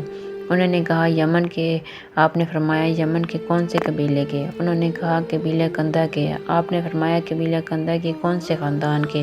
انہوں نے کہا بنی عمر بن معاویہ کے۔ آپ نے فرمایا کہ کیا بھلائی کو تمہارا دل چاہتا ہے؟ انہوں نے کہا وہ بھلائی کی بات کیا ہے؟ آپ نے فرمایا تم لا الہ الا اللہ کی گواہی دو اور نماز قائم کرو اور جو کچھ اللہ کے پاس سے آیا ہے اس پر ایمان لاؤ۔ انہوں نے کہا اگر آپ کامیاب ہو گئے تو اپنے بعد بادشاہیت آپ ہمیں دے دیں گے۔ آپ نے فرمایا بادشاہیت دینے کا اختیار تو اللہ کو ہے، وہ جس کو چاہے دے دے۔ تو انہوں نے کہا جو دعوت آپ ہمارے پاس لے کر آئے ہیں ہمیں اس کی ضرورت نہیں ہے۔ کلبی کی روایت میں ہے کہ انہوں نے کہا کیا آپ اس لیے ہمارے پاس آئے ہیں تاکہ آپ ہمیں ہمارے خداؤں سے روک دیں اور ہم سارے عرب کی مخالفت مول لے لیں؟ آپ اپنی قوم کے پاس چلے جائیں، ہمیں آپ کی کوئی ضرورت نہیں۔ چنانچہ آپ ان کے پاس سے اٹھ کر قبیلہ بکر بن وائل کے پاس تشریف لے گئے اور آپ نے فرمایا آپ کا کون سا قبیلہ ہے؟ انہوں نے کہا بکر بن وائل۔ آپ نے کہا بکر بن وائل کا کون سا خاندان ہے؟ بنو قیس بن ثعلبہ۔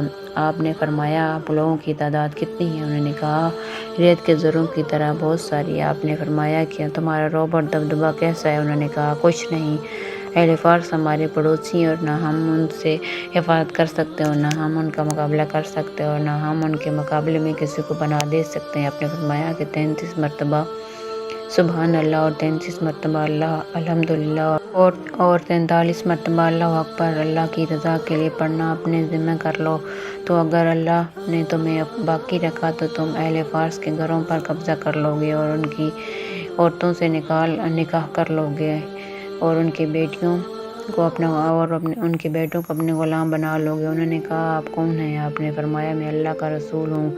پھر آپ وہاں سے آگے چل دیے۔ کلبی کی روایت میں ہے کہ آپ کا چچا ابو لہب آپ کے پیچھے چل رہا تھا اور لوگوں سے کہہ رہا تھا کہ ان کی بات نہ مانو۔ چنانچہ جب حضور ان کے پاس سے چلے گئے تو ابو لہب ان کے پاس سے گزرا۔ انہوں نے کہا ابو لہب سے کہا کہ تم اس آدمی کو جانتے ہو؟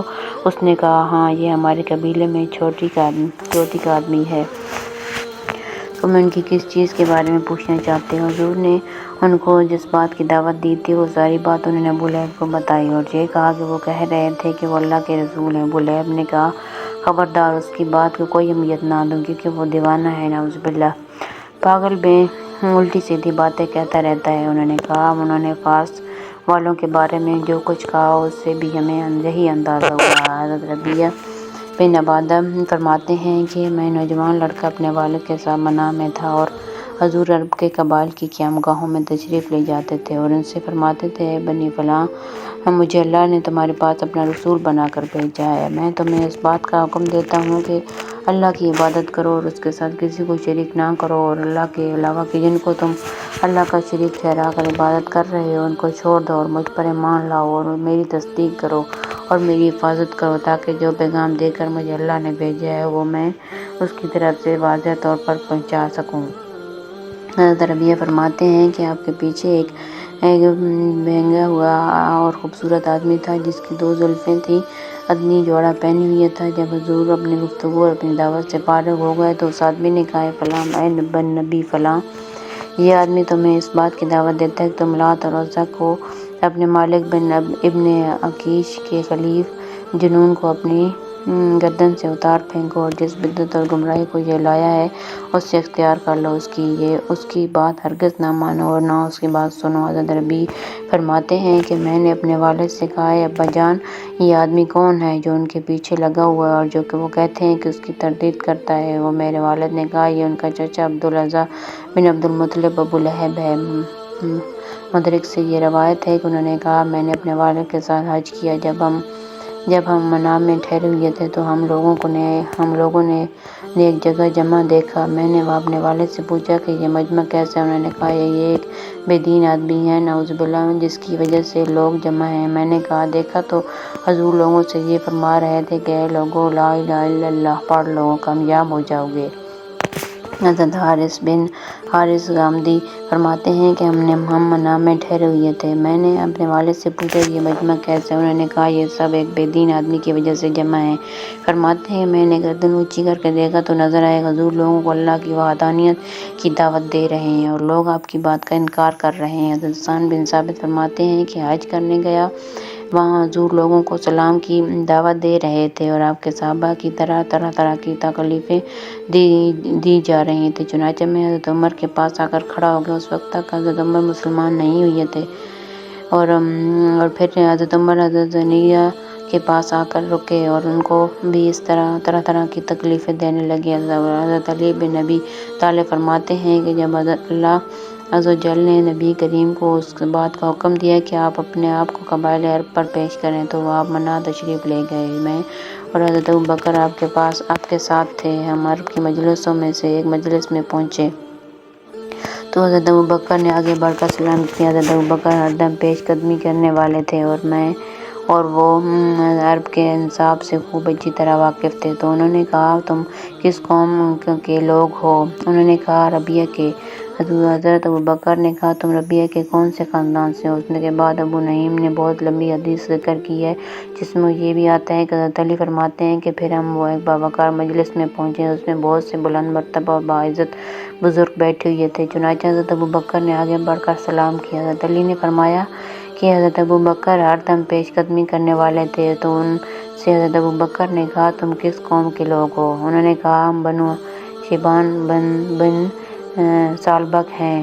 حضرت ابوبکر نے حضور صلی اللہ علیہ وسلم کی طرف متوجہ ہو کر کہا میرے ماں باپ آپ پر قربان ہوں، ان کی قوم میں ان سے زیادہ معزز کوئی نہیں۔ اس وقت اس قوم میں مفروق بن عمرو اور ہانی بن قبیصہ اور مسنہ بن حارثہ اور نعمان بن شریک موجود تھے اور ان میں حضرت ابوبکر کے سب سے زیادہ قریب مفروق بن عمرو تھے اور مفروق بیان اور گفتگو میں اپنی قوم پر چھائے ہوئے تھے۔ ان کی دو زلفین تھیں جو ان کے سینے پر پڑی ہوئی تھیں، چونکہ جو یہ مجلس میں حضرت ابوبکر سے سب سے زیادہ قریب تھے، اس لیے حضرت ابوبکر نے ان سے پوچھا تمہارے قبیلے کی تعداد کتنی ہے؟ تو انہوں نے کہا ہم 1000 سے زیادہ ہیں اور 1000 کم ہونے کی وجہ سے شکست نہیں کھا سکتے۔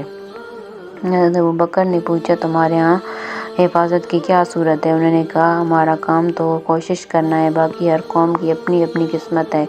حضرت ابوبکر نے پوچھا تمہارے اور تمہارے دشمن کے درمیان لڑائی کا کیا حال ہوتا ہے؟ مفروق نے کہا ہم جب لڑتے ہیں تو ہم بہت زیادہ غصے میں ہوتے ہیں اور جب ہم غصہ آتا ہے تو ہم بہت سخت قسم کی لڑائی لڑتے ہیں اور ہم عمدہ گھوڑوں کو اولاد پر اور ہتھیاروں کو دودھ دینے والے جانوروں پر ترجیح دیتے ہیں، یعنی سامان جنگ ہمیں سب سے زیادہ پیارا ہے اور مدد تو اللہ کی طرف سے آتی ہے، کبھی اللہ تعالیٰ میں غالب کر دیتے ہیں اور کبھی دوسروں کو۔ شاید آپ قبیلہ قریش کے ہیں۔ حضرت ابوبکر نے کہا اگر تمہیں یہ خبر پہنچی ہے کہ قریش میں اللہ کے ایک رسول ہیں تو وہ یہ ہے۔ مفروق نے کہا ہاں ہمیں یہ خبر پہنچی ہے کہ قریش کے ایک آدمی کہتے ہیں کہ وہ اللہ کے رسول ہیں۔ پھر مفروق نے حضور کی طرف متوجہ ہو کر کہا آپ کس چیز کی دعوت دیتے ہیں؟ اے قریش بھائی! حضور آگے بڑھ کر بیٹھ گئے اور ابوبکر کھڑے ہو کر حضور پر اپنے کپڑے سے سایہ کرنے لگے۔ حضور نے فرمایا میں تمہیں اس بات کی دعوت دیتا ہوں کہ تم اس بات کی گواہی دو کہ اللہ کے سوا کوئی معبود نہیں اور میں اللہ کا رسول ہوں اور اس کی دعوت دیتا ہوں، اور مجھے اپنے ہاں رہنے کی جگہ دے دو اور میری ہر طرح کی حفاظت کرو اور میری مدد کرو تاکہ میں اللہ کے حکم کو پہنچا سکوں، کیونکہ قبیلہ قریش اللہ کے دین کے خلاف ایک دوسرے کی مدد کر رہے ہیں اور اللہ کے رسول کو جھٹلا رہے ہیں اور باطل میں لگ کر انہوں نے حق کو بالکل چھوڑ دیا ہے اور اللہ سے بے نیاز ہو گئے ہیں، حالانکہ اللہ تعالیٰ ہی ہر حال میں ساری مخلوق سے بے نیاز اور قابل تعریف ہے۔ مفروق نے حضور سے کہا اے قریشی بھائی اور آپ اور کس چیز کی دعوت دیتے ہیں؟ آپ نے یہ آیات تلاوت فرمائی جس کا ترجمہ یہ ہے کہ تو کہے تم آؤ میں سنا دوں جو حرام کیا ہے تم پر تمہارے رب نے کہ شریک نہ کرو اس کے ساتھ کسی چیز کو اور ماں باپ کے ساتھ نیکی کرو اور مار نہ ڈالو اپنی اولاد کو مفلسی سے، ہم رزق دیتے ہیں تم کو اور ان کو اور پاس نہ جاؤ بے حیائی کے کام کے، جو ظاہر ہو اس میں سے اور جو پوشیدہ ہو، اور مار نہ ڈالو اس جان کو جس کو حرام کیا ہے اللہ نے مگر حق پر، تم کو یہ حکم کیا ہے تاکہ تم سمجھو اور پاس نہ جاؤ یتیم کے مال کے، مگر اس طرح سے کہ بہتر ہو، یہاں تک کہ پہنچ جاوے اپنی جوانی کو، اور پورا کرو ناب اور تول کو انصاف سے۔ ہم کسی کی ذمہ ہی وہی چیز لازم کرتے ہیں جس کی اس کو طاقت ہو، اور جب بات کہو تو حق کی بات کہو، اگرچہ وہ اپنا قریب ہی ہو، اور اللہ کا عہد پورا کرو۔ تم کو یہ حکم کر دیا ہے تاکہ تم نصیحت پکڑو، اور حکم کیا ہے کہ یہ راہ ہے میری سیدھی، سو اس پر چلو اور مت چلو اور راستوں پر کہ وہ تم کو جدا کر دیں گے اللہ کے راستے سے۔ یہ حکم کر دیا ہے کہ تم کو تاکہ تم بچتے رہو۔ مفروق نے حضور سے کہا، اے قریشی بھائی، آپ اور کس چیز کی دعوت دیتے ہیں؟ اللہ کی قسم یہ زمین والوں کا کلام نہیں ہے، اور اگر یہ زمین والوں کا کلام ہوتا تو ہم اسے ضرور پہچان لیتے۔ پھر حضور نے تلاوت فرمائی جس کا ترجمہ یہ ہے، اللہ حکم کرتا ہے انصاف کرنے کا اور بھلائی کرنے کا، اور قرابت والوں کے دینے کا، اور منع کرتا ہے بے حیائی سے اور نامعقول مقام سے اور سرکشی سے، تم کو سمجھاتا ہے تاکہ تم یاد رکھو۔ مفروق نے کہا، اے قریشی، اللہ کی قسم تم نے بڑے عمدہ اخلاق اور اچھے اعمال کی دعوت دی ہے، اور جس قوم نے آپ کو جھٹلایا ہے اور آپ کے خلاف ایک دوسرے کی مدد کی ہے انہوں نے جھوٹ بولا ہے۔ مفروق نے یہ مناسب سمجھا کہ اس گفتگو میں ہانی بن قبیصہ بھی ان کے شریک ہو جائیں، اس وجہ سے انہوں نے کہا، یہ ہانی بن قبیصہ ہیں جو ہمارے بزرگ اور ہمارے دینی امر کے ذمہ دار ہیں۔ ہانی نے حضور سے کہا کہ اے قریشی بھائی، میں نے آپ کی بات سنی، آپ کی بات کو میں نے سچا مانتا ہوں۔ میرا خیال یہ ہے کہ آپ کی ہمارے ساتھ یہ پہلی مجلس ہے، اس سے پہلے کبھی ملاقات نہیں ہوئی اور آئندہ کی کوئی خبر نہیں، اور ہم نے ابھی تک آپ کے معاملے میں غور نہیں کیا اور آپ کی دعوت کے انجام کے بارے میں سوچا نہیں، اور ابھی سے ہم اپنے دین کو چھوڑ کر آپ کے دین کو اختیار کر لیں تو اس فیصلے میں غلطی کا امکان ہے، اور یہ کم عقل ہونے اور انجام میں غور نہ کرنے کی نشانی ہے۔ جلدی کے فیصلے میں غلطی ہو جایا کرتی ہے، اور دوسری بات یہ ہے کہ ہمارے پیچھے بڑا خاندان ہے جن کے بغیر ہم کوئی معاہدہ کرنا پسند نہیں کرتے۔ فی الحال آپ بھی واپس تشریف لے جائیں، اور ہم بھی واپس جاتے ہیں، اور آپ بھی غور کریں اور ہم بھی غور کرتے ہیں۔ اور ہانی نے بھی یہ بات مناسب سمجھی کہ اس گفتگو میں مصنع بن حارثہ بھی شریک ہو جائیں، چنانچہ انہوں نے کہا کہ یہ مصنع بن حارثہ ہمارے بزرگ اور ہمارے جنگی امور کے ذمہ دار ہیں۔ اس پر مصنع نے حضور سے کہا کہ میں نے آپ کی بات سنی ہے، اور ایک قریشی بھائی، مجھے آپ کی بات اچھی لگی اور آپ کا کلام مجھے پسند آیا، لیکن میری طرف سے بھی وہی جواب ہے جو ہانی بن قبیصہ نے جواب دیا ہے۔ ہم دو ملکوں کی سرحدوں کے درمیان رہتے ہیں، ایک یمامہ ہے اور دوسرا اسما وہ ہے، اور وہ ان سے حضور نے فرمایا، یہ کون سے دو ملکوں کی سرحدیں ہیں؟ مصنع نے کہا، ایک طرف تو ملک عرب کی سرزمین اور اونچے ٹیلے اور پہاڑ ہیں، اور دوسری طرف فارس کی سرزمین اور کسرا کی نہریں ہیں، اور ہمیں وہاں رہنے کی اجازت کسری نے اس شرط پر دی ہے کہ ہم وہاں کوئی نئی چیز نہ چلائیں اور نہ کسی نئی تحریک چلانے والے کو وہاں رہنے دیں، اور بہت ممکن ہے کہ آپ جس چیز کی دعوت دے رہے ہیں وہ بادشاہوں کو ناپسند ہو۔ سرزمین عرب کے آس پاس کے علاقے کا دستور یہ ہے کہ خطا وار کی خطا معاف کر دی جاتی ہے اور اس کا عذر قبول کر لیا جاتا ہے، اور سرزمین فارس کے آس پاس کے علاقے کا دستور یہ ہے کہ نہ خطا وار کی خطا معاف کری جاتی ہے اور نہ اس کا عذر قبول کیا جاتا ہے۔ اس لیے اگر آپ یہ چاہتے ہیں کہ ہم آپ کو اپنے علاقے میں لے جائیں اور عربوں کے مقابلے میں ہم آپ کی مدد کریں تو ہم اس کی ذمہ داری لے سکتے ہیں، لیکن اہل فارس کے مقابلے میں کوئی ذمہ داری نہیں لے سکتے۔ حضور نے فرمایا کہ جب تم نے سچی بات صاف کہہ دی تو یہ تم نے برا جواب نہیں دیا، لیکن یہ بات یہ ہے کہ اللہ کے دین کو لے کر وہی کھڑا ہو سکتا ہے جو دین کی ہر جانب سے حفاظت کرے۔ پھر حضور حضرت ابوبکر کا ہاتھ پکڑ کر کھڑے ہو گئے، تو اس کے بعد ہم اوس و خزرج کی مجلس میں پہنچے۔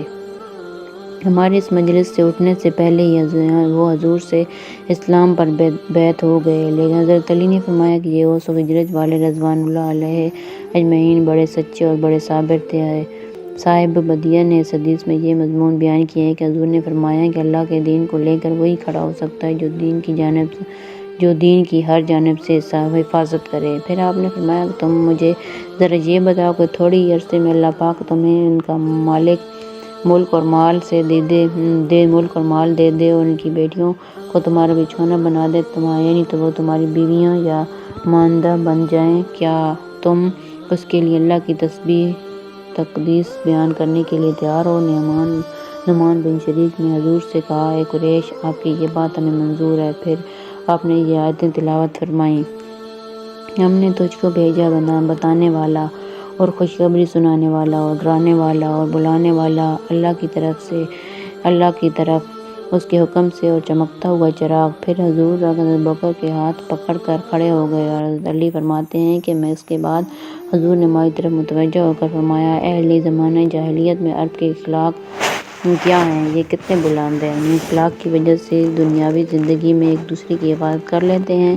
حضرت علی فرماتے ہیں کہ وہ اوس و خزرج بڑے سچے اور بڑے صابر تھے۔ عرب کے بارے میں حضرت بکر کی اتنی زیادہ معلومات سے حضور بڑے خوش ہوئے۔ اس کے کچھ عرصے بعد حضور نے اپنے صحابہ کے پاس آ کر فرمایا کہ اللہ کی بہت ہی حمد بیان کرو، کیونکہ اگر بنو ربیہ نے اہل فارس پر کامیابی حاصل کر لی ہے، ان کے بادشاہوں کو قتل کر دیا ہے، ان کے لشکر کو بالکل تباہ کر دیا ہے، تو ان کی یہ ساری مدد میری وجہ سے ہوئی ہے۔ دوسری روایت میں ہے کہ جب بنو ربیہ کی فارس والوں سے جنگ ہوئی اور فرات کے قریب کراکر مقام پر دونوں فوجوں کا مقابلہ ہوا تو بنو ربیہ نے محمد کے نام کو اپنا اشعار اور خاص نشانی بنا لیا، جس کی وجہ سے فارس کے خلاف اللہ نے ان کی مدد فرمائی اور بنو ربیہ اس جنگ کے بعد اسلام میں داخل ہو گئے۔ حضرت علی نے ایک دن انصار کی فضیلت اور ان کے پرانے ہونے اور اسلام میں سبقت لے جانے کا ذکر کرتے ہوئے فرمایا کہ جو انصار سے محبت نہ کرے، ان کے حقوق کو نہ پہنچانے، وہ مومن نہیں۔ انہوں نے اسلام کی ایسے دیکھ بھال کی جیسے گھوڑے کے بچھڑے کی جاتی ہے۔ وہ اپنے ہتھیاروں کی مہارت اور اپنی گفتگو کی طاقت کی وجہ سے اسلام کی دیکھ بھال کے لیے کافی ہو گئے۔ حضور حج کے موسم میں قبائل کے پاس تشریف لے جا کر ان کی دعوت دیا کرتے تھے، لیکن ان میں سے کوئی بھی آپ کی بات نہ مانتا اور آپ کی دعوت کو قبول نہ کرتا۔ آپ مدینہ اور عکاظ اور منا کے بازاروں میں ان قبائل کے پاس تشریف لے جاتے اور ہر سال جا کر ان کو دعوت دیا کرتے۔ آپ ان کے پاس اتنی بار گئے کہ قبائل والے لوگ آپ کی استقامت سے حیران ہو کر کہنے لگ گئے کہ کیا اب تک وہ وقت نہیں آیا کہ آپ ہم لوگوں سے نا امید ہو جائیں؟ حتیٰ کہ اللہ تعالیٰ نے انصار کے اس قبیلے کو نوازنے کا ارادہ فرمایا، چنانچہ آپ نے انصار پر اسلام کو پیش فرمایا، جسے انہوں نے جلدی سے قبول کر لیا۔ انہوں نے آپ کو مدینہ میں اپنے پاس ٹھہرا لیا اور آپ کے ساتھ نصرت اور غم خواری کا معاملہ کیا۔ ہم مہاجرین ان کے پاس گئے، انہوں نے ہمیں اپنے ساتھ گھروں میں ٹھہرایا اور کوئی بھی ہمیں دوسروں کے پاس بھیجنے کو تیار نہ ہوتا، حتیٰ کہ بعض دفعہ ہمیں اپنا مہمان بنانے کے لیے قرآن اندازی کیا کرتے۔ پھر انہوں نے خوشی خوشی اپنے اموال کا ہمیں اپنے سے بھی زیادہ حقدار بنا دیا اور اپنے نبی اجمعین کی حفاظت کے لیے اپنی جانوں کو قربان کر دیا۔ حضرت ام سعید سعید بن ربیع فرماتی ہیں کہ حضور جب تک مکہ میں رہے قبائل کو اللہ عز و جل کی دعوت دیتے رہے، جس کی وجہ سے آپ کو تکلیفیں پہنچائی جاتی رہیں اور برا بھلا کہا جاتا رہا، یہاں تک کہ اللہ تعالیٰ نے انصار کے اس قبیلے کو نصرت اسلام کی شرافت سے نوازنے کا ارادہ کیا۔ چنانچہ آپ انصار کے کچھ لوگوں کے پاس پہنچے تو عقبہ کے پاس بیٹھے ہوئے منام میں اپنے سر مونڈ رہے تھے۔ راوی کہتے ہیں کہ میں نے حضرت ام سعید سے پوچھا کہ وہ کون لوگ تھے؟ انہوں نے بتایا کہ وہ 6 یا 7 آدمی تھے، جن میں بنی نجار کے 3 آدمی تھے، اسد بن زرارہ اور افرا کے 2 بیٹے۔ انہوں نے باقی حضرات کا نام مجھے نہیں بتایا۔ فرماتی ہیں کہ حضور ان کے پاس بیٹھ کر ان کو اللہ عز و جل کی دعوت دی اور ان کو قرآن پڑھ کر سنایا، چنانچہ ان لوگوں نے اللہ اور اس کے رسول کی بات کو مان لیا اور اگلے سال بھی آئے۔ یہ بیعت عقبہ اولیٰ کہلاتی ہے۔ اس کے بعد بیعت عقبہ ثانیہ ہوئی۔ راوی کہتے ہیں کہ میں نے حضرت ام سعید سے پوچھا کہ حضور مکہ میں کتنا عرصہ رہے؟ انہوں نے کہا، کیا تم نے ابو سلمہ قیس بن ابی انس کا کلام نہیں سنا؟ میں نے کہا، مجھے معلوم نہیں ہے۔ انہوں نے کہا، انہوں نے کیا کہا ہے؟ انہوں نے مجھے یہ اشعار پڑھ کر سنایا۔ آپ نے قریش میں 10 سال سے زیادہ قیام فرمایا اور اس سارے عرصے میں نصیحت اور تبلیغ فرماتے رہے، اور آپ یہ چاہتے تھے کہ کوئی مواقف کرنے والا دوست آپ کو مل جائے اور بھی کئی شعر پڑھے، جس کا تذکرہ حضرت ابن عباس کی حدیث میں باب نصرت میں عنقریب آئے گا۔ حضرت عقیل بن ابی طالب اور زہری فرماتے ہیں کہ جب مشرکین نے حضور صلی اللہ علیہ وسلم کے ساتھ بہت زیادہ سختی کا معاملہ شروع کیا تو آپ نے اپنے چچا عباس بن عبد المطلب سے فرمایا، میرے چچا، اللہ عز و جل اپنے دین کی مدد ایسی قوم کے ذریعے سے کریں گے جن کو قریش کی جابرانہ مخالفت معمولی بات معلوم ہوگی اور وہ اللہ کے یہاں عزت کے طالبگار ہوں گے، اور آپ مجھے بازار اوقات لے چلیں اور مجھے عرب کے قبائل کی قیامگاہیں دکھائیں تاکہ اللہ کو اللہ عز و جل کی دعوت دوں اور اس بات کی دعوت دوں کہ وہ میری حفاظت کریں اور مجھے اپنے ہاں لے جا کر رکھیں تاکہ میں اللہ عز و جل کی طرف سے اللہ کے پیغام کو انسانوں تک پہنچا سکوں۔ راوی فرماتے ہیں کہ حضرت عباس نے فرمایا، اے میرے بھتیجے، آپ عکاظ چلیں، میں بھی آپ کے ساتھ چلتا ہوں، آپ کو قبائل کی قیامگاہیں دکھاؤں گا۔ چنانچہ حضور نے قبیلہ ثقیف سے ابتدا فرمائی اور پھر اس سال حج میں قبائل کو تلاش کر کے دعوت دیتے رہے۔ پھر جب اگلا سال ہوا جب کہ اللہ تعالیٰ نے آپ کو کھلم کھلا دعوت دینے کا حکم دیا تو اوس اور خزرج کے کچھ آدمیوں سے آپ کی ملاقات ہوئی جن کے نام یہ ہیں: اسد بن زرارہ، ابو الہیثم بن التیہان اور عبداللہ بن راویہ اور سعید بن ربیع اور نعمان بن حارثہ اور عبادہ بن صامت۔ حضور کی ان سے ملاقات منام کے دنوں میں جمرہ عقبہ کے پاس رات کے وقت ہوئی۔ آپ ان کے پاس بیٹھے اور ان کو اللہ عز و جل کی ان سب کی عبادت کرنے کی اور ان کے اس دین کی مدد کرنے کی دعوت دی جو دین دے کر اللہ نے اپنے نبیوں اور رسولوں کو بھیجا ہے۔ انہوں نے درخواست کی کہ وہ حضور آسمان سے آنے والی وحی کو ان پر پیش فرمائیں۔ چنانچہ آپ نے سورہ ابراہیم سے لے کر آخر تک پڑھ کر سنائی۔ جب انہوں نے قرآن سنا تو ان کے دل نرم پڑ گئے اور اللہ کے سامنے عاجزی کرنے لگے، حضور کی دعوت قبول کر لیا۔ جب حضور کی اور ان کی گفتگو ہو رہی تھی تو حضرت عباس بن عبد المطلب پاس سے گزرے۔ انہوں نے حضور کی آواز کو پہچان لیا اور فرمایا، اے میرے بھتیجے، یہ تمہارے پاس کون لوگ ہیں؟ آپ نے فرمایا، اے میرے چچا، یہ یثرب کے رہنے والے اوس و خزرج کے لوگ ہیں، ان کو بھی میں نے اسی بات کی دعوت دی جن کی دعوت ہم سے پہلے دوسرے قبیلوں کو دے چکا ہوں۔ انہوں نے میری دعوت کو قبول کر کے میری تصدیق کی اور یہ کہا کہ وہ مجھے اپنے علاقے میں لے جائیں گے۔ چنانچہ حضرت عباس بن عبد المطلب اپنی سواری سے نیچے اترے، اپنی سواری سے ٹانگیں باندھ دیں، پھر ان سے کہا، اے جماعت اوس و خزرج، یہ میرا بھتیجا اور مجھے تمام لوگوں سے زیادہ محبوب ہے۔ اگر تم نے ان کی تصدیق کی ہے اور تم ان پر ایمان لے آئے ہو تو ان کو اپنے ساتھ لے جانا چاہتے ہو تو میں تم سے اپنے دلی اطمینان کے لیے یہ عہد کر لینا چاہتا ہوں کہ تم ان کو لے جا کر وہاں بھی یار و مددگار نہیں چھوڑو گے اور ان کو دھوکہ نہیں دو گے، کیونکہ تمہارے پڑوسی یہودی ہیں اور یہودی ان کے دشمن ہیں اور مجھے خطرہ ہے کہ ان کے خلاف تدبیریں کریں گے۔ حضرت عباس نے جب حضرت سعد اور ان کے ساتھیوں کے بارے میں عدم اطمینان کا اظہار کیا تو یہ بات حضرت اسد بن زرارہ پر بڑی گراں گزری، اس لیے انہوں نے کہا کہ یا رسول اللہ، آپ ہمیں حضرت عباس کو ایسا جواب دینے کی اجازت دیں جن میں ایسی کوئی بات نہیں ہوگی جس سے آپ غصہ آئے یا آپ کو ناگوار گزرے، بلکہ ایسا جواب دیں گے جس میں آپ کی دعوت کو قبول کرنے کی تصدیق ہوگی اور آپ پر ایمان کا اظہار ہوگا۔ آپ نے فرمایا، اچھا، تم اب حضرت عباس کو جواب دو، مجھے تم پر پورا اطمینان ہے۔ حضرت اسد بن زرارہ نے حضور کی طرف چہرہ کر کے کہا، یا رسول اللہ، ہر دعوت کا ایک راستہ ہوتا ہے، کسی کا راستہ نرم ہوتا ہے اور کسی کا سخت۔ آج آپ نے ایسی دعوت دی ہے جو نئی بھی ہے اور لوگوں کے لیے سخت اور کٹھن بھی ہے۔ آپ نے ہمیں اس بات کی دعوت دی ہے کہ ہم اپنا دین چھوڑ کر آپ کے دین کی اتباع کریں اور یہ بڑا مشکل کام اور سخت گھاٹی ہے، لیکن ہم نے آپ کی دعوت کو قبول کر لیا۔ اور آپ نے ہمیں اس بات کی دعوت دی ہے کہ لوگوں سے ہمارے دور اور قریب کے جتنے رشتے ہیں ان سے جس طرح کے تعلقات ہیں ان سب کو ہم ختم کر دیں، یعنی دین کے معاملے میں صرف آپ کی مانیں اور کسی کو نہ مانیں اور نہ کسی کو مانیں۔ یہ بھی مشکل کام اور سخت گھاٹی ہے، لیکن ہم نے اسے بھی قبول کر لیا۔ ہمارا مضبوط جتھا ہے، جہاں ہم رہتے ہیں وہاں ہماری عزت ہے اور وہاں ہماری سب چیزیں محفوظ ہیں۔ کوئی اس بات کو سوچ بھی نہیں سکتا کہ ہمارا سردار باہر کا ایسا آدمی بن جائے جس کو اس کی قوم نے تنہا اور اس کے چچوں نے بے یار و مددگار چھوڑ دیا ہو۔